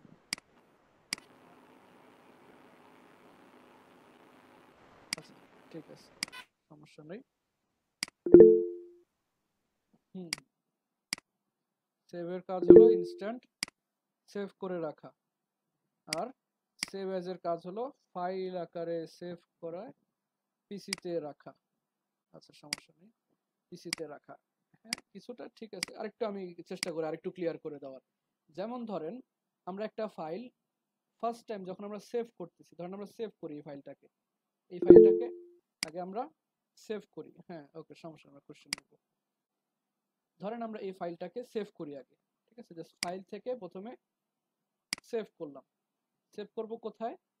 এই যে ব্রাউজ থেকে, যেহেতু আমার কোনো একটা ফোল্ডারের মধ্যে গিয়ে সেভ করতে হবে, তো আমরা এখান থেকে ব্রাউজে গিয়ে একটা ফোল্ডার আমরা ক্রিয়েট করছিলাম আমার ডি ড্রাইভের মধ্যে, ক্লাস রেকর্ডিং এর মধ্যে এমএসও 2508 নামে। তো এই ফোল্ডারটার মধ্যে গেলাম, আর ডকুমেন্টের নাম কি দিলাম, ধরেন যে কোনো একটা নাম দিলাম, যে this is my first document, first document. আর সেভ অ্যাজ টাইপ কি থাকবে, জাস্ট যেটা ডিফল্ট, যে ওয়ার্ড ডকুমেন্ট, ঠিক আছে, ওয়ার্ড ডকুমেন্ট। আর কে যেন বললেন না পিডিএফ, পিডিএফ আপনার এখান থেকেও পিডিএফ সেভ করতে পারেন, আবার আরেকটা অপশন আছে প্রিন্ট, ওখান থেকে, ওইখান থেকে মনে হয় পিডিএফ সেভ করলে বেশি ভালো হয়, ওটা যখন দেখবো তখন দেখাইতেছি পিডিএফ। আপাতত এখান থেকে আমরা ডক্স ফাইল সেভ করি। ডক্স ফাইল মানে কি? ডক্স ফাইল মানে হলো একটা ডকুমেন্ট ফাইল, এবং লাস্টে যে এক্স ওটা মিন করে যে হ্যাঁ এটা এখন এডিটেবল, মানে এটা এখনো এডিট করা যাবে, ঠিক আছে। ডক ফাইল আর doc x file almost same, ঠিক আছে। যখন কোনো একটা ফাইলের শেষে আমরা কি দেখি, এমপি3 দেখি, এমপি3 আমরা কি বুঝতে পারি দেখে যে আচ্ছা এটা তো একটা মিউজিক বা গান। যখন দেখি যে ফাইলের শেষে এমপি4, অমুক ডট এমপি4, এমপি4 শোনা মাত্রই আপনি বুঝতে পারেন যে আচ্ছা এটা একটা ভিডিও ফাইল। এমপি3 মানে অডিও ফাইল, এমপি4 মানে এটা একটা কি ভিডিও ফাইল, জেপিজি পিএনজি দেখলে বুঝি কি এগুলো একটা ইমেজ ফাইল। সেম ভাবে যখন আমরা নামের পাশে একটা ডক বা ডকএক্স দেখব, তখন বুঝতে পারবো যে এটা একটা কি ওয়ার্ড ডকুমেন্ট, ঠিক আছে, এটা একটা ওয়ার্ড ডকুমেন্ট। তো ওয়ার্ড ডকুমেন্টের মধ্যে আমরা ফার্স্ট ডকুমেন্ট নামে একটা ফাইল সেভ করলাম, ঠিক আছে। এখন দেখেন আমার ফাইলের নাম কিন্তু এখন চেঞ্জ হয়ে গেছে, ফার্স্ট ডকুমেন্ট ডট ডকএক্স। এবং আমার যে ফোল্ডারটা ছিল এমএসও 2508, এই যে 2508, এখানেও দেখেন, এটা একটু বড় করে নিই ভিউ থেকে, আচ্ছা এখন ফার্স্ট ডকুমেন্ট ডট ডকএক্স নামে একটা ফাইল চলে আসছে। অনেক জায়গায় আবার এই ডকএক্সটা শো না করতে পারে, সেটাও বলি যে শো মানে ডকএক্সটা শো না করতে পারে। কেন শো করবে না? কারণ ডকএক্স এই জিনিসটা কি একটা এক্সটেনশন, ঠিক আছে। আপনি পিএনজি বলেন, জেপিজি বলেন, এমপি3 বলেন, এমপি4 বলেন, যাই বলেন, এইগুলাকে বলা হয় কম্পিউটারের ভাষায় এক্সটেনশন, একটা ফাইলের এক্সটেনশন, যেটা দিয়ে ফাইলের পরিচয়টা হয়। তো এই এক্সটেনশনটা যখন দেখা লাগে, তখন এই যে এখানেও কিছু রিবন আছে, সেম জিনিস দেখেন আমাদের কম্পিউটারে এই জিনিসটার সাথে আমরা সবসময় পরিচিত, যে উপরে এরকম ফাইল, হোম, শেয়ার, যেগুলো যদিও এগুলো খুব একটা ইউজ করি না আমরা। এখানে ভিউ নামে একটা অপশন আছে, এই ভিউ অপশনের মধ্যে দেখবেন এই যে শো অ্যান্ড হাইড, এখানে দেখবেন ফাইল নেম এক্সটেনশন নামে একটা অপশন থাকবে, ঠিক আছে, ফাইল নেম এক্সটেনশন নামে একটা অপশন থাকবে। এইটার কাজ মূলত এই যে এক্সটেনশনটা শো করা। এটা যদি আনচেক করা থাকে তাহলে কিন্তু আর এক্সটেনশন শো করবে না, শুধু নামটা শো করবে ফাইলের, জাস্ট ফার্স্ট ডকুমেন্ট নামটা। আর যদি এই ভিউ থেকে ফাইল নেম এক্সটেনশন এটাকে চেক মার্ক করে দেন, তাহলে শো করবে কি ফার্স্ট ডকুমেন্ট ডকএক্স, ঠিক আছে। অর্থাৎ এক্সটেনশনটা সহ শো করবে। অনেকের কনফিউশন থাকতে পারে যে সেভ করা হয়েছে ডকএক্সে কিন্তু এক্সটেনশন শো করতেছে না, তাদের জন্য এটা চেক করবেন যে ফাইল নেম এক্সটেনশন। আর কোনো প্রবলেম হইলে অবশ্যই আগে ক্লাসের রেকর্ডিংটা দেখবেন, কারণ আমি চেষ্টা করি যত প্রবলেম হইতে পারে ওগুলো রেকর্ডিং এর মধ্যে বলে দেওয়া, যে এটা যদি না হয় তাহলে কি কেন না হইতে পারে, ঠিক আছে। তো এই যে আমাদের একটা ডকুমেন্ট কি হয়েছে, চলে আসছে। এখন যদি আমরা এটা কেটেও দিই, যে ওয়ার্ডটা আমরা ওপেন করছি এটা যদি কেটেও দিই, কোনো সমস্যা নেই। কেন? কারণ আমরা ফাইলটা কিন্তু এখানে সেভ করে রাখছি। আমি সবগুলো এখানে কেটে দিলাম, ঠিক আছে, এগুলো কেটে ডেস্কটপে চলে আসবে। এখান থেকে আমরা ওই ফাইলটা আবার ওপেন করতে পারি, ক্লাস রেকর্ডিং 2508, এখানে দেখেন এটাকে ডাবল ক্লিক করলেই এই যে আমাদের ওয়ার্ডটা কি হয়েছে, ওপেন হয়ে গেছে, ঠিক আছে, ওয়ার্ডটা ওপেন হয়ে গেছে। এখানে show tabs, all tabs and content, আমাদের এই ডকুমেন্টটা কি ওপেন হয়ে গেছে। এটা হলো কি আমাদের সেভ এর কাজ, ঠিক আছে, জাস্ট সেভ করে রাখা। আর সেভ অ্যাজ এর কাজ হলো, ধরেন এটাকে আমি সেভ করছি, এখন যদি আমি এই অংশটা নিচের যেই হিব্রু নাকি ভাষা, এগুলাকে আমরা চেঞ্জ করে আবার ফাইল থেকে সেভ দিই, সেভ কিন্তু হয়ে গেছে। বা শর্টকাটে কন্ট্রোল এস দেই, কিবোর্ডের কন্ট্রোল এস, ঠিক আছে, কিবোর্ডের কন্ট্রোল প্লাস এস দেই, কি হবে, এটা সেভ হয়ে যাবে এরকম ধরেন লিখে। এখন আমি কন্ট্রোল এস দিয়ে সেভ করলাম। এখন আমি এই ফাইলটাকে আবার ক্লোজ করে যদি ওপেন করি, ফাইলটা দিয়ে নতুন করে এটাকে ওপেন করলাম, তাহলে কি আমার নিচের অংশটা চলে গেছে, নিচে যে মানে বাড়তি যে অংশটা ছিল এটা চলে গেছে, যেহেতু আমি বাড়তি অংশটাকে কাইটা তারপর আবার সেভ দিছি। বাড়তি অংশটা কেটে যখন আমি সেভ দিছি, আমার ওই সেম ফাইলটাই কিন্তু আপডেট হয়ে গেছে। এই ফাইলটার মধ্যেই কিন্তু বাকি বাড়তি অংশটা ছিল, এখন আর নাই। তার মানে কি, আমি বাড়তি অংশটা কাটার পরে যখন আবার সেভ দিছি, তখন আমার এই সেম ফাইলটাই আপডেট হয়েছে আবার নতুন ভাবে। আর যদি এমন হয় যে আমি ধরেন এখানে লেখাটাকে কপি করে নিচে আর একটু পেস্ট করি, দুইটা প্যারাগ্রাফ হয়ে গেছে, এখানে দুইটা প্যারাগ্রাফ হয়েছে। এখন আমি চাইতেছি এই দুইটা প্যারাগ্রাফ সহ যে ফাইলটা আছে, আপডেট করা যে ফাইলটা, এটাও আমি সেভ করব, বাট এইটাকে আমি হাত দিব না, এটা যাতে আবার চেঞ্জ না হয়ে যায়, থাকে না, নতুন একটা ফাইল রাখবো, এটা এটার মতোই থাকুক। এখানে কয়টা প্যারাগ্রাফ ছিল, একটা প্যারাগ্রাফ, এটাকে আমরা আপডেট করে দুইটা প্যারাগ্রাফ বানাইছি, বাট চাইতেছি না যে আগের ডকুমেন্টটা চেঞ্জ হোক। ঠিক আছে, আগের ডকুমেন্টটা চেঞ্জ হোক এটা আমরা চাইতেছি না, এটাকে নতুন ফাইল হিসাবে সেভ করব। ওই ক্ষেত্রে আমরা ইউজ করি সেভ অ্যাজ। বুঝতে পারছেন ডিফারেন্সটা? একটা হলো সেভ আর একটা কি সেভ অ্যাজ। এখন যদি আমি সেভ দিই, আমার এই ফাইলটাই আবার আপডেট হয়ে যাবে, দুইটা কলাম মানে দুইটা প্যারাগ্রাফ চলে আসবে। আর যদি সেভ অ্যাজ না দিয়ে, সরি সেভ না দিয়ে আমরা সেভ অ্যাজ এ যাই, তখন আমার কাছে নতুন করে সেভ এর অপশনটা আসবে। এখান থেকে আমি আবার ব্রাউজ করতে পারি, এই যে অলরেডি সিলেক্ট করাই আছে এমএসও 2508 ফোল্ডার, এখানে আমি বললাম যে এটা হলো second document, second document, second document দিয়ে আমরা কি করলাম, এটাকে সেভ করলাম। এখন যদি আমরা এটা কেটে দিই, আমরা দেখতে পারবো যে আমাদের এই ফোল্ডারের মধ্যে দুইটা ফাইল হয়ে গেছে। ঠিক আছে, আমার এখানে কি হয়েছে, দুইটা ফাইল হয়ে গেছে। প্রথমটা আমাদের আগের ডকুমেন্টটা, এটা হলো সেভ দিয়ে করছিলাম, আর পরে যেটা আসছে এটা হলো সেভ অ্যাজ দিয়ে। এটা যদি এখন ওপেন করি, ফার্স্ট এটা দিয়ে কিন্তু আমরা ওপেন করে দুইটা প্যারাগ্রাফ বানাইছিলাম, কিন্তু এটাতে কিন্তু চেঞ্জ হয় না। এটা যদি আমরা ওপেন করি, দেখেন একটা প্যারাগ্রাফই আছে। ঠিক আছে, পরে যে একটা প্যারাগ্রাফ অ্যাড করছে ওইটা এখানে অ্যাড হয় না। ঠিক আছে, ওইটা এখানে অ্যাড, এটাতে কোনো চেঞ্জেস হয় না। চেঞ্জেস হয়েছে কোথায়, নতুন একটা ডকুমেন্ট চলে আসছে সেকেন্ড ডকুমেন্ট নামে। ঠিক আছে, সেকেন্ড ডকুমেন্ট নামে নতুন একটা ডকুমেন্ট চলে আসছে। এটার মধ্যে কি দুইটা প্যারাগ্রাফ। বুঝতে পারছি, যখন আমরা প্রথমবার সেভ করি তখন তো আমরা জাস্ট সেভ দিয়ে সেভ করি বা কন্ট্রোল এস দিয়ে সেভ করি। বাট যদি আমরা চাই যে এই একটা ডকুমেন্ট সেভ করছি, ওই ডকুমেন্টটা চেঞ্জ না করে আমরা নতুন করে আরেকটা ডকুমেন্ট হিসাবে ওটাকে সেভ করব, তখন আমরা সেভ অ্যাজ এ যাই, যাতে কি আমাদের আগের ফাইলটাতে কোনো পরিবর্তন হয় না, আগের ফাইলটা আগের ফাইলের মতোই থাকে, নতুন ফাইলের মধ্যে গিয়ে আমরা যত চেঞ্জেস করি নতুন ফাইলের মধ্যে নতুন ফাইল হিসাবে সেভ হয়। এটা ঠিক আছে, নতুন একটা ফাইল হিসাবে সেভ হয়। এটা হলো সেভ আর সেভ অ্যাজ এর মধ্যে ডিফারেন্স। ঠিক আছে, সেভ আর সেভ অ্যাজ এর মধ্যে ডিফারেন্স। এরপরে এখানে সিকিউরিটির একটা ব্যাপার আছে। ধরেন একটা ফাইল সেভ করলেন, এখন যে কেউ সেটা ওপেন করতে পারে, চেঞ্জ করতে পারে, লেখার মধ্যে অনেক অনেক লেখা থাকতে পারে, 10 পেজ, 20 পেজ, 50 পেজ।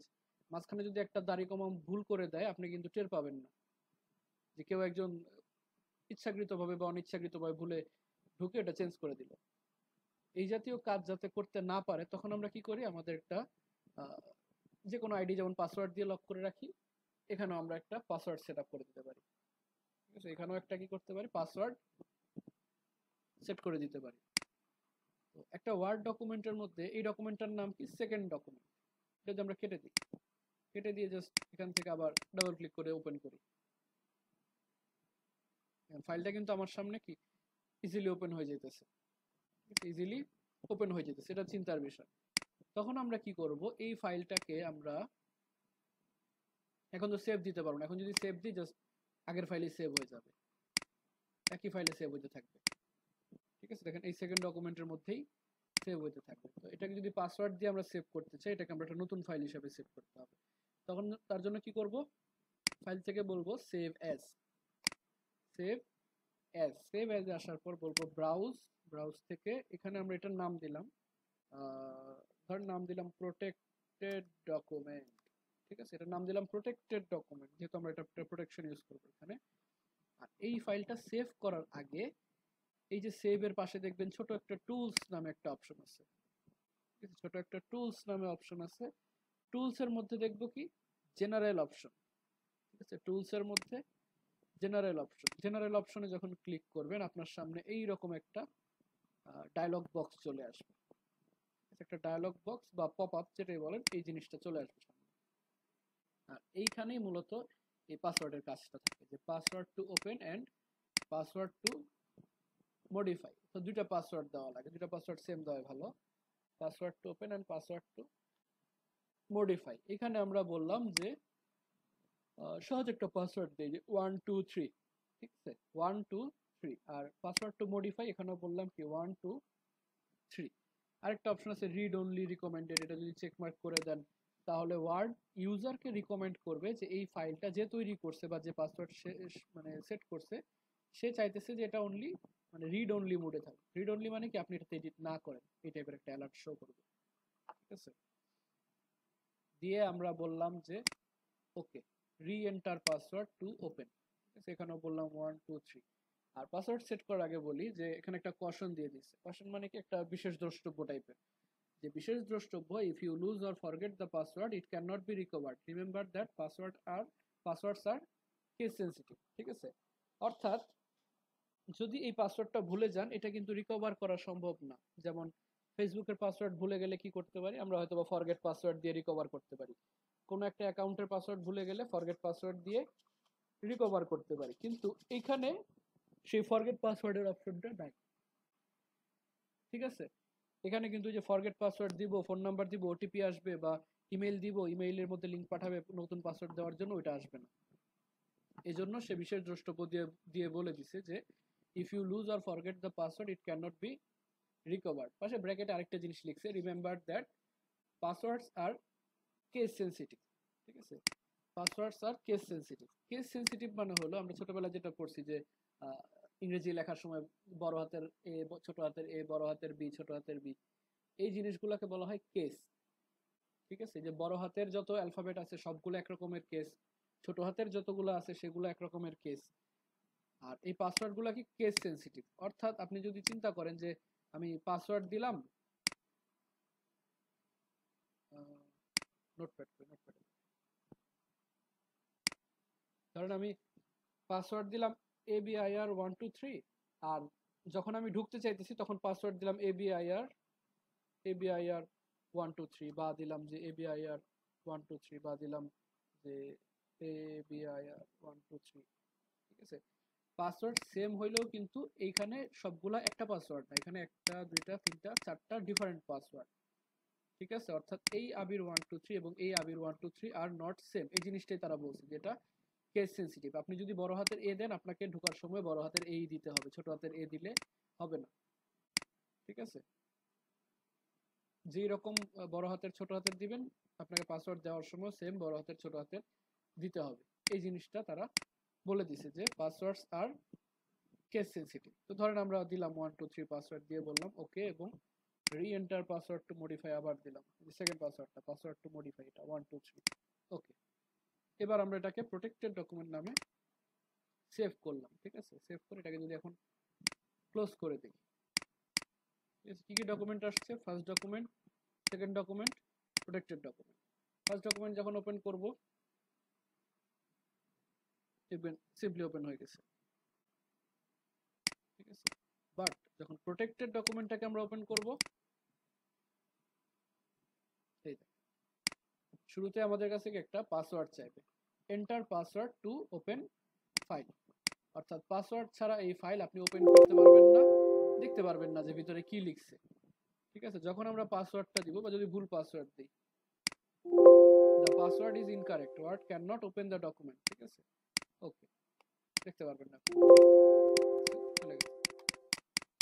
এখানে দেখার কোনো সুযোগ নেই পাসওয়ার্ড ছাড়া, একমাত্র তখনই দেখতে পারবেন যখন আপনি ফাইলটা ওপেন করে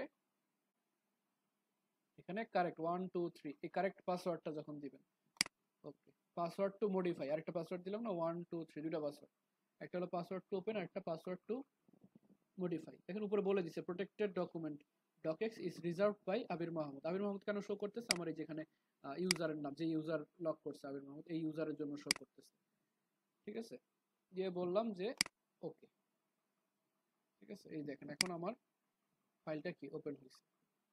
তো এইভাবে আপনারা একটা ডকুমেন্ট যখন সেভ করবেন, সেভ করার পরও এটাকে একটা সিকিউরিটির মধ্যে রাখতে পারেন, নিরাপত্তার মধ্যে রাখতে পারেন। আবার ধরেন পাসওয়ার্ড সেট করলাম, এখন পাসওয়ার্ড রিমুভ করতে চাই। ঠিক আছে, পাসওয়ার্ড সেট করছি, এখন আবার পাসওয়ার্ড রিমুভ করে ফেলতে চাই, তখন কি করব? ফাইল থেকে প্রোটেক্টেড ডকুমেন্ট, এটা কিন্তু হলুদ মার্ক হয়ে গেছে, তার মানে এটা অলরেডি বুঝতে পারছে যে হ্যাঁ এটা প্রোটেক্টেড একটা ডকুমেন্ট। এটা কিন্তু এটার জন্য না যে আমি নাম দিছি প্রোটেক্টেড, তার জন্য না, এটা অপশনটা এটা যে প্রোটেক্টেড ডকুমেন্ট। ঠিক আছে, এখন এটাকে যদি আমি ইয়ে করতে চাই, কি বলে, পাসওয়ার্ড সরাই ফেলতে চাই, আমরা আবার সেভ অ্যাজে যাব এবং ব্রাউজে যাব, যে প্রোটেক্টেড ডকুমেন্ট না, এই টুলস থেকে জেনারেল অপশনে গিয়ে যে পাসওয়ার্ডটা দেওয়া ছিল, পাসওয়ার্ডটা জাস্ট কিবোর্ডের ব্যাক স্পেস দিয়ে আমরা মুছে দিব। ঠিক আছে, কিবোর্ডের ব্যাক স্পেস দিয়ে মুছে দিয়ে বলবো ওকে। এটার কিন্তু পাসওয়ার্ড চলে গেছে। এখন ফাইলে গেলে দেখবেন প্রোটেক্টেড ডকুমেন্ট, এটার হলুদ মার্ক করা নাই। ঠিক আছে, এবং এটা যদি এখন আমি ওপেন করি, এটাকে এখন যদি ওপেন করি, এখন কিন্তু আর পাসওয়ার্ড চাইতেছে না। ঠিক আছে, the author would like you to open this as read only, এটা হলো যে আমরা নিচে একটা ছোট চেক মার্ক দিছিলাম না যে রিড অনলি রেকমেন্ডেড, এটা হলো ওইটা যে অথর চায় আমি ফাইলটাকে রিড অনলি, মানে unless you need to make changes, যদি আপনার তেমন চেঞ্জেস করা প্রয়োজন না হয় তাহলে আপনি রিড অনলি মোডেই পড়েন, এই টাইপের, যে আপনি যে ওপেন করছে তাকে বলতেছেন। ঠিক আছে, যদি ইমার্জেন্সি কোনো কিছু চেঞ্জ করা না লাগে তাহলে ভাই আর ওই এডিট চেঞ্জে কোনো হাত দিয়ে না, জাস্ট পড়েন দেখার জন্য জাস্ট। ঠিক আছে, ইয়েস দিলে দেখবেন যে রিড অনলি মোড। ঠিক আছে, এই যে নিচে দেখছিলাম একটা রিড অনলি মোড, মানে রিড অনলি মোডে এটা ওপেন হবে ডকুমেন্টটা। ঠিক আছে, আর যদি এডিট করা দরকার হয় যে না ভাই আপনি না করছেন তাও আমার এডিট তো করা দরকার, একটা ইমার্জেন্সি দরকার, তখন আপনি আবার এই প্রিন্ট লেআউটে চলে আসবেন, দেখবেন আপনার নরমালি যে অপশন সব ইনেবল হয়ে গেছে। ঠিক আছে, এভাবে কিন্তু পাসওয়ার্ড সেট করতে পারেন, আবার পাসওয়ার্ড রিমুভও করতে পারেন। ঠিক আছে, আর আরেকটা জিনিস হলো আপনাদের নেক্সট যে ক্লাস, নেক্সট ক্লাসের মধ্যে আপনারা যে একটা অ্যাসাইনমেন্ট জমা দিবেন, আপনারা একটা ফাইল তৈরি করবেন। ঠিক আছে, তেমন ভারী কোনো অ্যাসাইনমেন্ট, ছোট একটা অ্যাসাইনমেন্ট, যে আপনারা একটা ফাইল তৈরি করবেন, একটা ওয়ার্ড ডকুমেন্ট তৈরি করবেন সাথে পাসওয়ার্ড সহ। ঠিক আছে, কি পাসওয়ার্ড দিবেন? জাস্ট 1234 একটা পাসওয়ার্ড দিবেন। বুঝতে পারছেন? একটা 1234 পাসওয়ার্ড দিয়ে একটা ডকুমেন্ট আপনারা ক্রিয়েট করে তারপরে পোস্ট করবেন। ঠিক আছে, পোস্ট করবেন কিভাবে, এটাও কিন্তু ওই যে ওরিয়েন্টেশন ক্লাসের রেকর্ডিং এর মধ্যে আছে, যারা মিস করছে তারা রেকর্ডিংটা দেখলেই পেয়ে যাবেন। ঠিক আছে, কনফিউশনের কারণে কিভাবে পোস্ট করবো, কই পোস্ট করবো, ফেসবুক গ্রুপে পোস্ট করবেন ডকুমেন্টটা সেভ করে। ঠিক আছে, সেভ করে পোস্ট করবেন। ঠিক আছে, আচ্ছা আপনাদের কিছু কোশ্চেন নিয়ে, আচ্ছা কারো কোশ্চেন থাকলে একটু হ্যান্ড রেজ করবো। ঠিক আছে, মাইক অন করবো না, আগে হ্যান্ড রেজ করবো যাতে আমরা একজন একজন করে কোশ্চেন নিতে পারি। সবাই মাইক অন করলে কিন্তু নয়েজ হয়ে যাবে পুরো। যার কোনো কোশ্চেন আছে শুধু সে হ্যান্ড রেজ করবো, তাহলে আমরা কি একজন একজন করে কোশ্চেন নিতে পারবো। এই যে গ্রুপ লিংক দিয়ে দিয়েছি। কারো কোশ্চেন নাই আপাতত?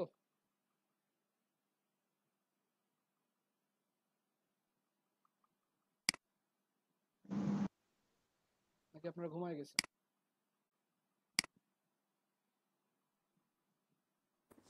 আসসালামু আলাইকুম স্যার। এগুলোতে প্রশ্ন নাই। আচ্ছা, হোয়াটসঅ্যাপ গ্রুপ লিংকটা কই? ফেসবুক গ্রুপে আছে, দেখেন এই যে ফেসবুক গ্রুপের মধ্যে এই নাই, এই যে দিয়েছি WhatsApp group join link and QR code. Facebook গ্রুপের এই ফিচারের মধ্যে গেলেই পাবেন। আচ্ছা পিন করে দেই, নাই পিন করে দিচ্ছি, এক্ষুনি পিন করে দিই, পরে মনে থাকবে না। Pin to feature. ঠিক আছে, এই যে শুরুতেই পেয়ে যাবেন, এই যে গ্রুপে ঢুকলেই শুরুতে পেয়ে যাবেন।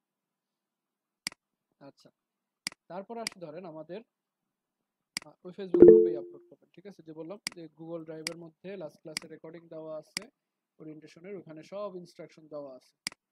ঠিক আছে, এই যে এখানে আপনার রিয়েক্ট দিয়েছেন, এখানে সব ইনস্ট্রাকশন দেওয়া আছে।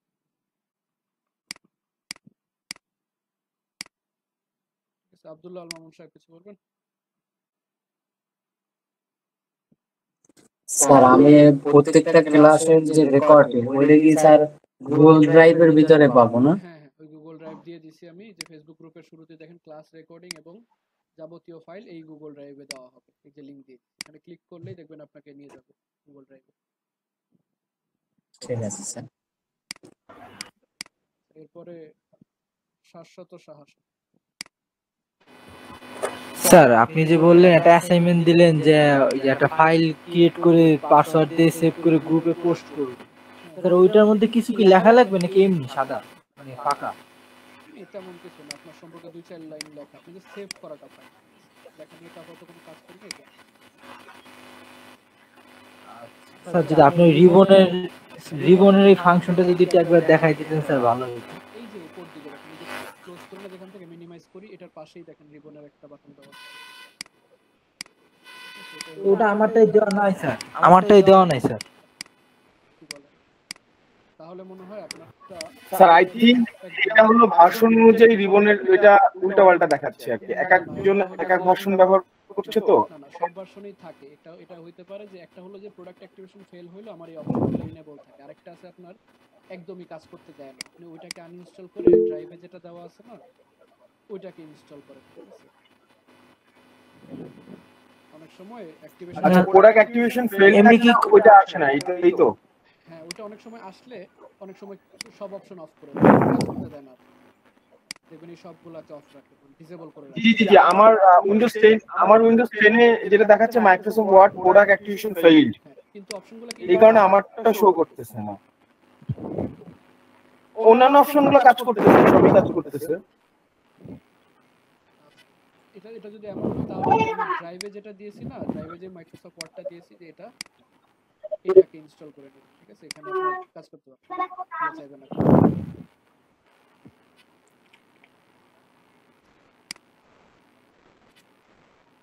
স্যার এই রিবনের ফাংশনটা অন করার কোনো আছে এই যে ওয়ার্ডের ভিতরে পদ্ধতি আছে স্যার? আলাদা কোনো পদ্ধতি নেই, ঠিক আছে?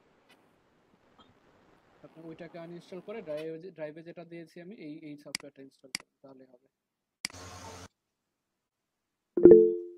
স্যার জি বলুন। স্বপন কুমার সরকার আমি। স্যার আমি ওই যতবার ওই ফেসবুক গ্রুপে গেলি ওই জয়েন্ট গ্রুপ দেখাচ্ছে, জয়েন্ট গ্রুপে ওই নাম আর মোবাইল নাম্বার দেওয়ার পর ওই পর্যন্তই পেন্ডিং থাকতেছে। পেন্ডিং এখন কবে এখন স্যার আমার স্বপন কুমার সরকার স্যার, এটা একটু জয়েন্ট করে। আচ্ছা ঠিক আছে, আমি বলে দিব না, কারণ ওনারা ওই অ্যাডমিশন ইয়ার সাথে চেক করে অ্যাপ্রুভ করে দেয়, তো আমি বলে দিব। আমার স্যার ওই গোল্ড মেম্বারশিপ থেকেই করা স্যার। আচ্ছা আসসালামু আলাইকুম স্যার, আলাউদ্দিন গাজী বলছিলাম, কথা বলতে চাচ্ছিলাম। স্যার ভালো আছেন? আলহামদুলিল্লাহ। স্যার একটু যদি আর একটু 1 বা 2 মিনিটের মধ্যে সেইবারের মধ্যে পার্থক্য আর যে কাজটা দিয়েছিলেন ওই একটু আমাকে আরেকটু যদি বলে দেন স্যার, একটু উপকার হয়, কারণ লাস্টের দিকে আমি একটু ওই একটা ফোন আসছিল অফিসে, এজন্য স্যার প্লিজ। যদি ওটা রেকর্ডিং এ আছে এখানে বিস্তারিত দেখতে পারবেন। তারপরে বলি যে নরমালি যখন সেভ করি একটা ফাইল, সেভ করা মানে জাস্ট এই যে ফাইলটা সেভ করলাম, এই ফাইলটা আমার কম্পিউটারে কোনো একটা ফোল্ডারে রইলো, এটা তো নরমালি সেভ। আর সেভ অ্যাজ এক্সট্রা যে অপশন সেভ অ্যাজ, ওটা হলো যে আমি এই ফাইলটাকে হাত না দিয়ে নতুন একটা ফাইল হিসেবে সেকেন্ড ডকুমেন্ট নামে নতুন একটা ফাইল করছি। এই ডকুমেন্টটা ছিল আমার একটা প্যারাগ্রাফ ওয়ালা একটা ফাইল, যেখানে আমার একটা প্যারাগ্রাফ আছে। এখানে আমি ধরেন নতুন একটা প্যারাগ্রাফ আমি অ্যাড করলাম, এখানে আমি নিচে নতুন একটা বা দুইটা প্যারাগ্রাফ অ্যাড করার পর ওই ফাইলটাকে আমি মডিফাই করছি না ফার্স্ট ডকুমেন্টটাকে। বাট আমি চাইতেছি ফার্স্ট ডকুমেন্টটা যেমন ছিল তেমনই থাকুক, মডিফাই করার পরে যে আপডেটেড ফাইলটা এইটাকে আমি নতুন একটা নামে সেভ করব। এইজন্য আমি যে সেভ অ্যাজ ইউজ করব। তখন এটাকে আমি নিউ ফাইল লিখে আমি যদি সেভ, এখানে নতুন একটা নাম দিতে হবে স্যার, তাই তো? একটা নাম, তাহলে দেখবেন যে আমার এখানে এই যে নিউ ফাইল নামে একটা ফাইল সেভ হয়েছে। জি স্যার। স্যার পাসওয়ার্ড যে রিমুভ করলাম স্যার, এটা একটু প্রসেসটা একটু দেখাবেন স্যার। ভাই এগুলো তো রেকর্ড আছে ভাই, এগুলো তো দেখতে পারবেন তাই না? এগুলো রেকর্ডিং এর মধ্যে আছে, আপনি রেকর্ডিং এর মধ্যে এগুলো পেয়ে যাবেন বিস্তারিত। ঠিক আছে, জাস্ট সেভ এজ। স্যার একটু কথা ছিল স্যার, একজন করে নিন। এই যে জেনারেল অপশন স্যার, এখানে পাসওয়ার্ড অ্যাডও করতে পারেন, রিমুভও করতে পারেন। যেন বলতেছিলাম, আচ্ছা আমরা একজন একজন করে নিই। প্রিয় নিলাম। স্যার আমি বলতে চাইছিলাম, হ্যাঁ বলেন।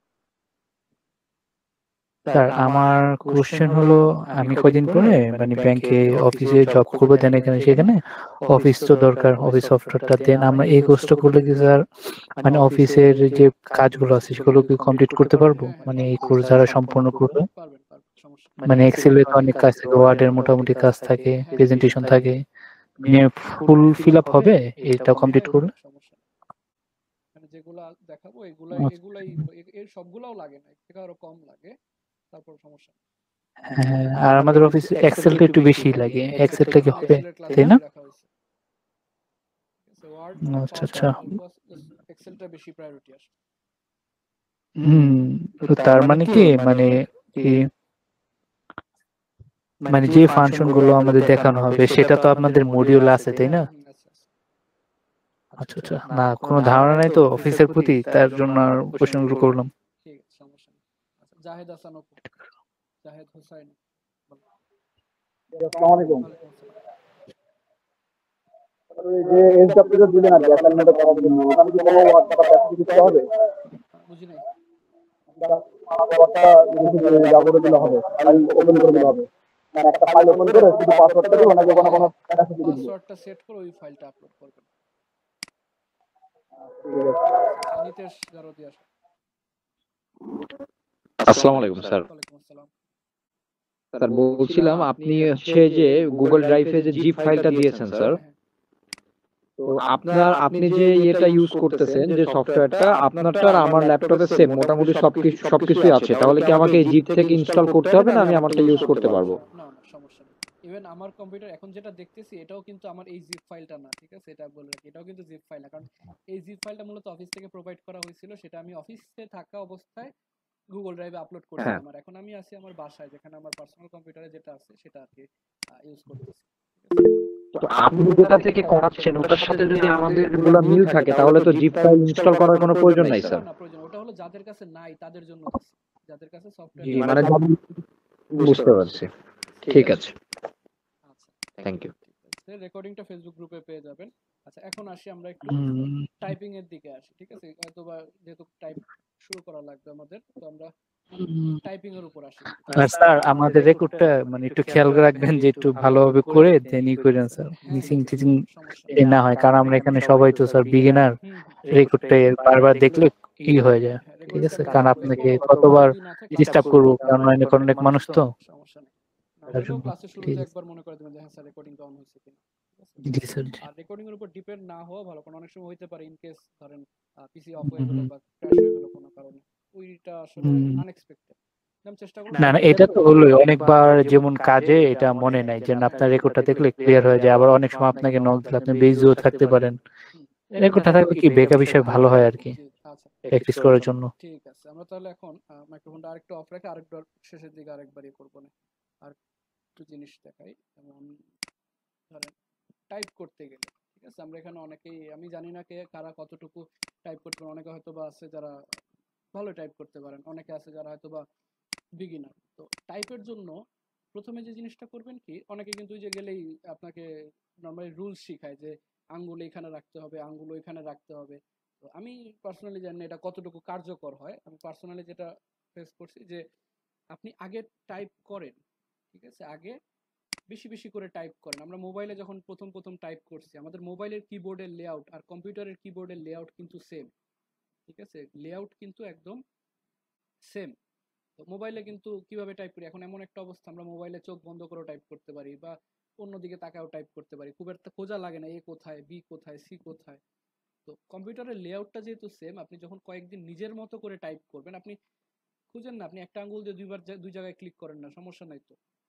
তো যখন দেখবেন যে আপনি আস্তে আস্তে কমফোর্টেবল হয়ে যেতেছেন, তখন আপনি খুব ফাস্ট টাইপ করতে পারবেন, ঠিক আছে, তখন আপনি খুব ফাস্ট টাইপ করতে পারবেন। আর কিবোর্ডের যে লেআউট গুলো থাকে, কম্পিউটার কিবোর্ড লেআউট সম্পর্কে আপনাদের আইডিয়া আছে কিনা আমি জানি না, আমার দিক থেকে যতটুকু বলে দিই যে কিবোর্ড লেআউটের জন্য আমরা একটা অন স্ক্রিন কিবোর্ড আছে, এটা ওপেন করে নিই তাহলে দেখাতে সুবিধা হবে। ম্যাক্সিমাম কিবোর্ড কিন্তু কিছুটা এই টাইপের, ঠিক আছে, অথবা এই সাইডে এই বাটনগুলোর জায়গায় এই বাটনের পাশে আবার আরেকটা অপশন থাকে যে নাম্বার বাটন, ঠিক আছে, একটা নাম্বার বাটন অপশন থাকে, ওগুলো নাম্বারের জন্য। তো উপর দিকে মূলত 1 2 3 4 5 6 নাম্বারগুলো থাকে, আর এগুলোতে এবিসিডি, নিচে কিছু স্পেশাল কিছু কি দেওয়া থাকে, যেমন ESC, tab, caps, shift function, control, alter. ঠিক আছে, এগুলো আবার দুটা দুটা করে দেওয়া। এই বাটনগুলোর কাজ হলো কিছু স্পেশাল কাজ করা। যেমন নর্মালি আপনি এতে ক্লিক করলে ছোট হাতের এ প্রেস হলো, যদি শিফট ধরে এতে প্রেস করেন তখন কিন্তু বড় হাতের লেটারগুলো প্রেস হবে। এটা হলো শর্টকাটে একটা প্রেস করার জন্য। যেমন আমি কোন একটা লেখা লিখবো, যে ফার্স্ট লেটারটা আমার বড় হাতের দরকার, তখন আমি করতে পারি যে শিফট ধরে আমি এ টাইপ করলাম, এরপরে বাকিগুলো নর্মালি ছোট লিখলাম। এটা এক সিস্টেম। আর যখন আমার একটা না পুরোটাই বড় হাতের লিখতে হবে, তখন আমি এই যে ক্যাপস লক বা ক্যাপস যেটাই বলেন এটাকে ওপেন করি, এখন কিন্তু সব বড় হাতের আসতে থাকবে। ঠিক আছে, আর যখন জাস্ট একটা ছোট বড় হাতের দরকার তখন জাস্ট শিফট প্রেস করে নিলাম। ঠিক আছে, এই টাইপের। আর কন্ট্রোল মূলত কিছু শর্টকাট ইউজ করার জন্য, control C, control V, control X, control Y, মানে কপি পেস্ট কাট, এগুলোর জন্য ইউজ হয়। আর ইএসসি মূলত ব্যাকে যাওয়া, এই টাইপের কাজ। এটা ওয়ার্ডের মধ্যে তেমন ইউজ নাই, অন্যান্য ক্ষেত্রে ইউজ হয়, ব্যাকে যাওয়ার জন্য ইউজ হয়। আর এখানে একটা ক্রস আছে যেটা ব্যাক স্পেস, এটা লেখা মোছার জন্য ইউজ হয়। আর এখানে একটা ফাংশন কি আছে, এটা অনেক জায়গায় থাকে, অনেক সময় থাকে না। ফাংশন কিটা মূলত ইউজ হয়, বেশিরভাগ ইউজ হয় ল্যাপটপের ক্ষেত্রে। কারণ আমাদের নর্মালি আমরা F1 F2 এই যে ফাংশন কি যেগুলো আছে উপরের দিকে, যে এখানে দেখলেই তো চলে আসছে ফাংশন কি। কিবোর্ড বা ল্যাপটপে যে ফাংশন কি গুলো থাকে, নর্মালি তো সাউন্ড কমানো, সাউন্ড বাড়ানো, ভলিউম আপ, ভলিউম ডাউন বা ব্রাইটনেস বাড়ানো, কমানো, এগুলাতে ইউজ হয়। আর যদি ফাংশন কি এর ইউজটা করতে চান তখন আপনাকে এই ফাংশন কি সহ প্রেস করে F1 F2 এগুলাতে প্রেস করা লাগবে। এগুলো এক একটা এক এক জায়গায় ইউজ হয়। ঠিক আছে, আর এই পাশে কিছু বাটন থাকে, যেমন home, end, insert, print screen. Home হলো শুরুতে যাওয়ার জন্য, আমি কোনো একটা পেজে আছি, কোনো একটা পেজে অনেক নিচে আছি, এরকম অনেক নিচে আছি, হোমে ক্লিক করলে আমাকে উপরের দিকে নিয়ে আসবে, এখানে আসে না, মানে শুরুর দিকে যাওয়ার জন্য, এন্ডে ক্লিক করে শেষের দিকে যাওয়ার জন্য, এটাই। আরেকটা বাটন থাকে প্রিন্ট স্ক্রিন বাটন, এটা হলো স্ক্রিনশট নেওয়ার জন্য। আমরা মোবাইলে যেরকম স্ক্রিনশট নেই, কম্পিউটারের মধ্যেও এরকম স্ক্রিনশট নেওয়া যায়। ঠিক আছে, এটা খুবই কাজে লাগবে, কারণ অনেক সময় থাকে না যে একটু প্রবলেম হয়েছে, এখন দেখানোর জন্য যে স্পেসিফিক কোন জায়গাটায় প্রবলেম হয়েছে তার জন্য কি করি আমরা স্ক্রিনশট নিয়ে পাঠাই দিই যে আচ্ছা এই জায়গায় প্রবলেম হয়েছে। ওই জন্য মূলত এই প্রিন্ট স্ক্রিন বাটনটা। আপনাদের কম্পিউটারে হয়তো বা নর্মাল যে স্ক্রিনশটের সফটওয়্যার বা স্নিপিং টুল যেটাকে বলে, স্নিপিং টুল, এটা থাকতে পারে। আমি পার্সোনালি একটা সফটওয়্যার ইউজ করি, সাজেস্ট করবো এটা আপনাদেরও ইউজ করার। এটার নাম হলো লাইট শট। ঠিক আছে, এটার নাম হলো কি লাইট শট। লাইট শট, এই লাইট শট, এটা আপনারা চাইলে ইউজ করতে পারেন স্ক্রিনশট নেওয়ার জন্য। এটা খুবই কার্যকর। কেন কার্যকর আমি বলি, ধরেন আমার ওয়ার্ডের মধ্যে এই যে ফাইন্ড, এই জায়গায় কোনো একটা প্রবলেম হয়েছে, আমি এটা দেখানোর জন্য এই জায়গায় কোনো একটা প্রবলেম আমি দেখাই চাইতেছি। এখন আমি যদি স্ক্রিনশট নিই আমার এরকম ফুল পেজে নিয়ে বললাম যে স্যার ওই ফাইন্ডের মধ্যে প্রবলেম হয়েছে, আমার তো আগে খোঁজা লাগবে আধা ঘন্টা যে ফাইন্ড অপশনটা কোন জায়গায় দেখাইতে চাইতেছি এরকম। তো এটা যদি এমন হইতো যে আপনি এখানে এরকম একটা রেড মার্ক দিয়ে ইন্ডিকেট করে দেখাইতে পারতেছেন এই যে ফাইন্ড অপশন আমার এইখানে প্রবলেম, তাহলে বিষয়টা আরেকটু সুন্দর হইতো। এই কাজটা করার জন্যই আমি মূলত কি করি, এই কাজটা করার জন্য আমি এই লাইট শটটা ইউজ করি। লাইট শট দিয়ে যখন স্ক্রিনশট নেওয়া হয়, এটাও সেম জিনিস। লাইট শট ইনস্টল করার পর আপনি ওই একই প্রিন্ট স্ক্রিনে ক্লিক করলে আপনার এই স্ক্রিনশটের অপশন চলে আসবে। এরপর আপনি চাইলে স্পেসিফিক কোনো একটা অপশন অংশ সিলেক্ট করে নিতে পারেন যে এতটুকুর স্ক্রিনশট আমার লাগবে, এতটুক এবং এতটুকের মধ্যে আমি ধরেন এই জায়গাটুকু দেখাই যেতেছি মার্ক করে দিয়ে আমি এটাকে এই যে সেভ করতে পারি, কপি করতে পারি। তখন সেভ করলাম, এটাকে ডেস্কটপে সেভ করলাম স্ক্রিনশট 1। যদি আমি ডেস্কটপে আসি, এই দেখেন স্ক্রিনশট 1 নামে একটা জেপিজি ছবি সেভ হয়ে গেছে।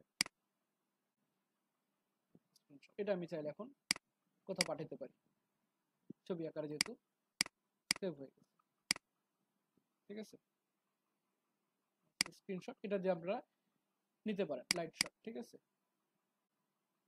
এটাতে আপনারা চাইলে এরকম সিলেক্ট করে এরকম মার্ক করে দিতে পারেন। আবার এই যে অ্যারো দেওয়া আছে, অ্যারো ধরে এরকম কোন একটা কিছু ইন্ডিকেট করা যে স্যার এই বাটনটার কাজ কি, এই বাটনটার কাজ কি, এই বাটনটার কাজ কি, এই বাটনের কাজ, এরকম ইন্ডিকেট করে খুব একটা ডিসপ্লে। আবার লেখাও লিখতে পারেন, এই যে এরকম টেক্সট সিলেক্ট করে ক্লিক করে কোনো কিছু লিখেও দিতে পারেন।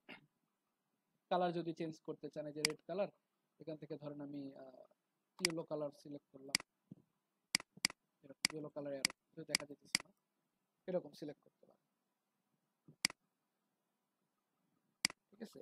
আর টাইপিং যদি প্র্যাকটিস করতে চান, যে লিখার প্র্যাকটিস করতে চাইতেছি অনেক, বাট লিখবো কি, শেষ করে দেবো এখনই। লিখার প্র্যাকটিস করতে চাইতেছি অনেক, বাট লিখবো কি, তার জন্য একটা আলাদা সফটওয়্যার ডাউনলোড করা, ইনস্টল করা ঝামেলা। তার জন্য একটা সহজ সাইট আপনাদের দিয়ে, এটা হলো আপনার টাইপিং টেস্ট বা WPM টেস্ট লিখলে চলে আসবে। WPM টেস্ট, এখানে এই যে লাইভ চ্যাট নামে একটা অপশন আছে,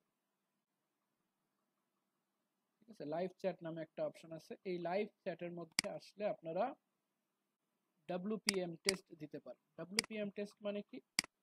WPM টেস্ট মানে হলো ওয়ার্ড পার মিনিট, আপনি প্রতি মিনিটে কতটা ওয়ার্ড টাইপ করতে পারেন। আমরা যে কোনো জব বা গভর্নমেন্ট জব, অনেক প্রাইভেট জবেও আছে, যখন অ্যাপ্লাই করি লিখে দেয় যে 30 word per minute, 40 word per minute, ওটার মানে হলো প্রতি মিনিটে আপনি কয়টা শব্দ লিখতে পারেন, এটাকে বলা হয় ওয়ার্ড পার মিনিট বা WPM। একটা স্ট্যান্ডার্ড WPM হলো আপনার 30 to 40 এর মধ্যে একটা স্ট্যান্ডার্ড, মানে স্ট্যান্ডার্ডও না, বলবো কি মিনিমাম 30 to 40 হলে আপনাকে বলবে যে হ্যাঁ আপনি ভালো মোটামুটি টাইপ করতে পারেন। যদি 40 থেকে আপ হয়, 50, 60, 70, এটা আপনার জন্য খুবই বেটার, খুবই ভালো। ঠিক আছে। আর যদি 30 থেকে কম হয় তাহলে আপনাকে অনেক প্র্যাকটিস করতে হবে। ঠিক আছে। এখানে কিন্তু অটোমেটিক আপনি যখন কোনো একটা কিছু লিখবেন, এখানে আসলে আপনাকে যে লেখার জন্য সে অটোমেটিক ওয়ার্ড দিয়ে দিবে এখান থেকে, আপনি জাস্ট এখান থেকে লেখা শুরু করে দিবেন। ঠিক আছে। আপনি যখন লিখতে থাকবেন সে ওয়ার্ড কাউন্ট করতে থাকবে যে আপনার কত WPM হয়েছে এবং টাইমও কাউন্ট হতে থাকবে। ঠিক আছে। আপনারা কি করবেন, WPM এ গিয়ে টেস্ট দিবেন, দিয়ে যতবার দিতে পারেন সবচেয়ে বেস্ট যে স্কোরটা ওটা ফেসবুক গ্রুপে দিবেন, দেখি ঠিক আছে কার কত বেশি হয়, সবচেয়ে বেশি যেটা আসবে। আপনার কোনো রিটেকের কোনো লিমিট নাই, আপনার কমার্সে আরেকবার ট্রাই করেন, কমার্সে আবার ট্রাই করেন, যতবার করতে পারেন। ঠিক আছে। এইটাও অ্যাসাইনমেন্টে ধরে রাখতে পারেন যে WPM টেস্ট দিয়ে আপনি যে রেজাল্টটা আসবে সেই রেজাল্টটা আপনি ফেসবুক গ্রুপে স্ক্রিনশট নিয়ে পোস্ট করবেন। দেখেন রেজাল্ট এখানে দেখায় দিবে, 18 সেকেন্ড শেষ হলেই রেজাল্ট দিয়ে দিবে। ঠিক আছে। 11, 10, কারণ অনেক সময় লেখার জন্য ওয়ার্ড খুঁজে পাওয়া যায় না, যে লিখবো কি লিখবো, আর এখানে লেখার জন্য খুব একটা আকর্ষণীয় লাগে না যে দেখে দেখে লিখবো। দেখেন চলে আসছে 5 WPM। এই স্ক্রিনশটটা আমরা কি করব, ফেসবুক গ্রুপে দিব। পছন্দ হয় না আবার মনে করেন ট্রাই এগেইন দিয়ে নতুন করে ট্রাই করবো, যতক্ষণ না একটু ভালো হইতেছে। ঠিক আছে।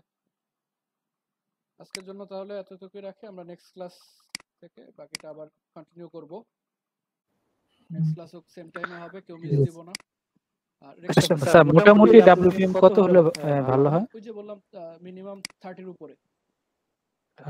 স্যার তাহলে এই গ্রুপে একটু জয়েন করাই দিতে হবে, নাহলে তো স্যার আমরা ডাউনলোড করতে পারবো না। এটা স্বপন কুমার সরকার স্যার। হ্যাঁ হ্যাঁ। আর হাজিরার জন্য কথা মনে করছেন, অ্যাটেন্ডেন্স ভুলে গেছিলাম। স্যার ওই যে বাংলা লেখার জন্য স্যার কি করতে পারি আমরা? বাংলা তো ওরকম ভাবে লিখতে পারি না। বিজয় শিখবো, অবরোধ শিখবো, দুটোই শিখবো। আচ্ছা বিজয়, বিজয়ের জন্য আমার এগুলি একটা বলেন একটা ভালো হবে। কারো কথা শুনতে হবে না, সবাই ওপেন করবে। বললাম স্যার যে কোনো একটা করলে ভালো হবে, মানে বিজয় নাকি অগ্র? অভ্র আসলে অফিশিয়াল ইউজের জন্য না, খুব একটা অফিশিয়াল যদি কোনো কাজে তারা বিজয় প্রেফার করে। কোনো জবে অ্যাপ্লাই করবেন তারা বলবে বিজয় টাইপিং পারেন কিনা, তারা বলবেন অভ্রতে পারেন কিনা। ঠিক আছে। বিজয়টা হলো প্রফেশনাল, আর অভ্র হলো মনে করেন যে আপনার ব্যক্তিগত ইউজের জন্য, আপনি মেসেঞ্জারে চ্যাট করবেন বা ফেসবুকে চ্যাট পোস্ট করবেন, এই কাজের জন্য হলো অভ্র। ঠিক আছে। আর রেকর্ডিংটা ওই যে ফেসবুক গ্রুপে পিন করা আছে, ফেসবুক গ্রুপে ড্রাইভ পিন করা আছে, সেখানে পেয়ে যাবেন। আর আমি একটা ফর্ম দিতেছি, এটা আমি প্রত্যেক ক্লাসে দিব। এই ফর্মটা সেম ফর্মটা আজকে ক্রিয়েট করে নিতেছি, প্রত্যেক ক্লাসে দিয়ে দিব, প্রত্যেক ক্লাসে দিয়ে দিব। এটা জাস্ট ফিল আপ করে দিবেন প্রত্যেকদিন ক্লাসের শেষের আগে, তাহলে আমি বুঝতে পারবো যে অ্যাটেন্ডেন্স আছে কিনা। এখানে জাস্ট স্যার ওয়ান্ডার ছাড়া কোনো সফটওয়্যার লিংক দেওয়া হয়েছে? বুঝি নাই। মানে কি কি সফটওয়্যার লিংক দেওয়া হয়েছে আমার কি? নতুন কোনো সফটওয়্যার আমি প্রোভাইড করি না, কিছু লিংক আছে ওগুলো আমি ক্লাস শেষে ইয়াতে দিয়ে দিব, টাইপিং এর লিংক, তারপর ওই যে লাইট শট আমি হোয়াটসঅ্যাপ গ্রুপে দিয়ে দিব।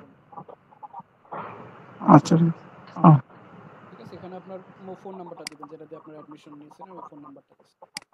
ঠিক আছে, আরেকটা জিনিস বলে রাখি, ফোন নাম্বার দেওয়ার সময় ওই যে শুরুতে +88 মাঝখানে হাইফেন এগুলা দিবেন না, ঠিক আছে, এগুলাতে ফিল্টার করতে খুব কষ্ট হয় না, জাস্ট নরমালি 01 সামথিং স্যার আপনি যখন ওই যে কিছু দিবেন স্যার ফিউচারে পিন করে দেন, কারণ এমনি পোস্ট করলে আপনার পোস্টগুলো অনেক নিচে চলে যাবে। ইম্পর্টেন্ট যেগুলো সবগুলো পিন করে দেই, ঠিক আছে, যে হ্যাঁ হোয়াটসঅ্যাপ হ্যাঁ, ড্রাইভের লিংক পিন করে মানে আপনি যাই দেন আপনি ফিউচারে পিন করে দিন তাহলেই হবে।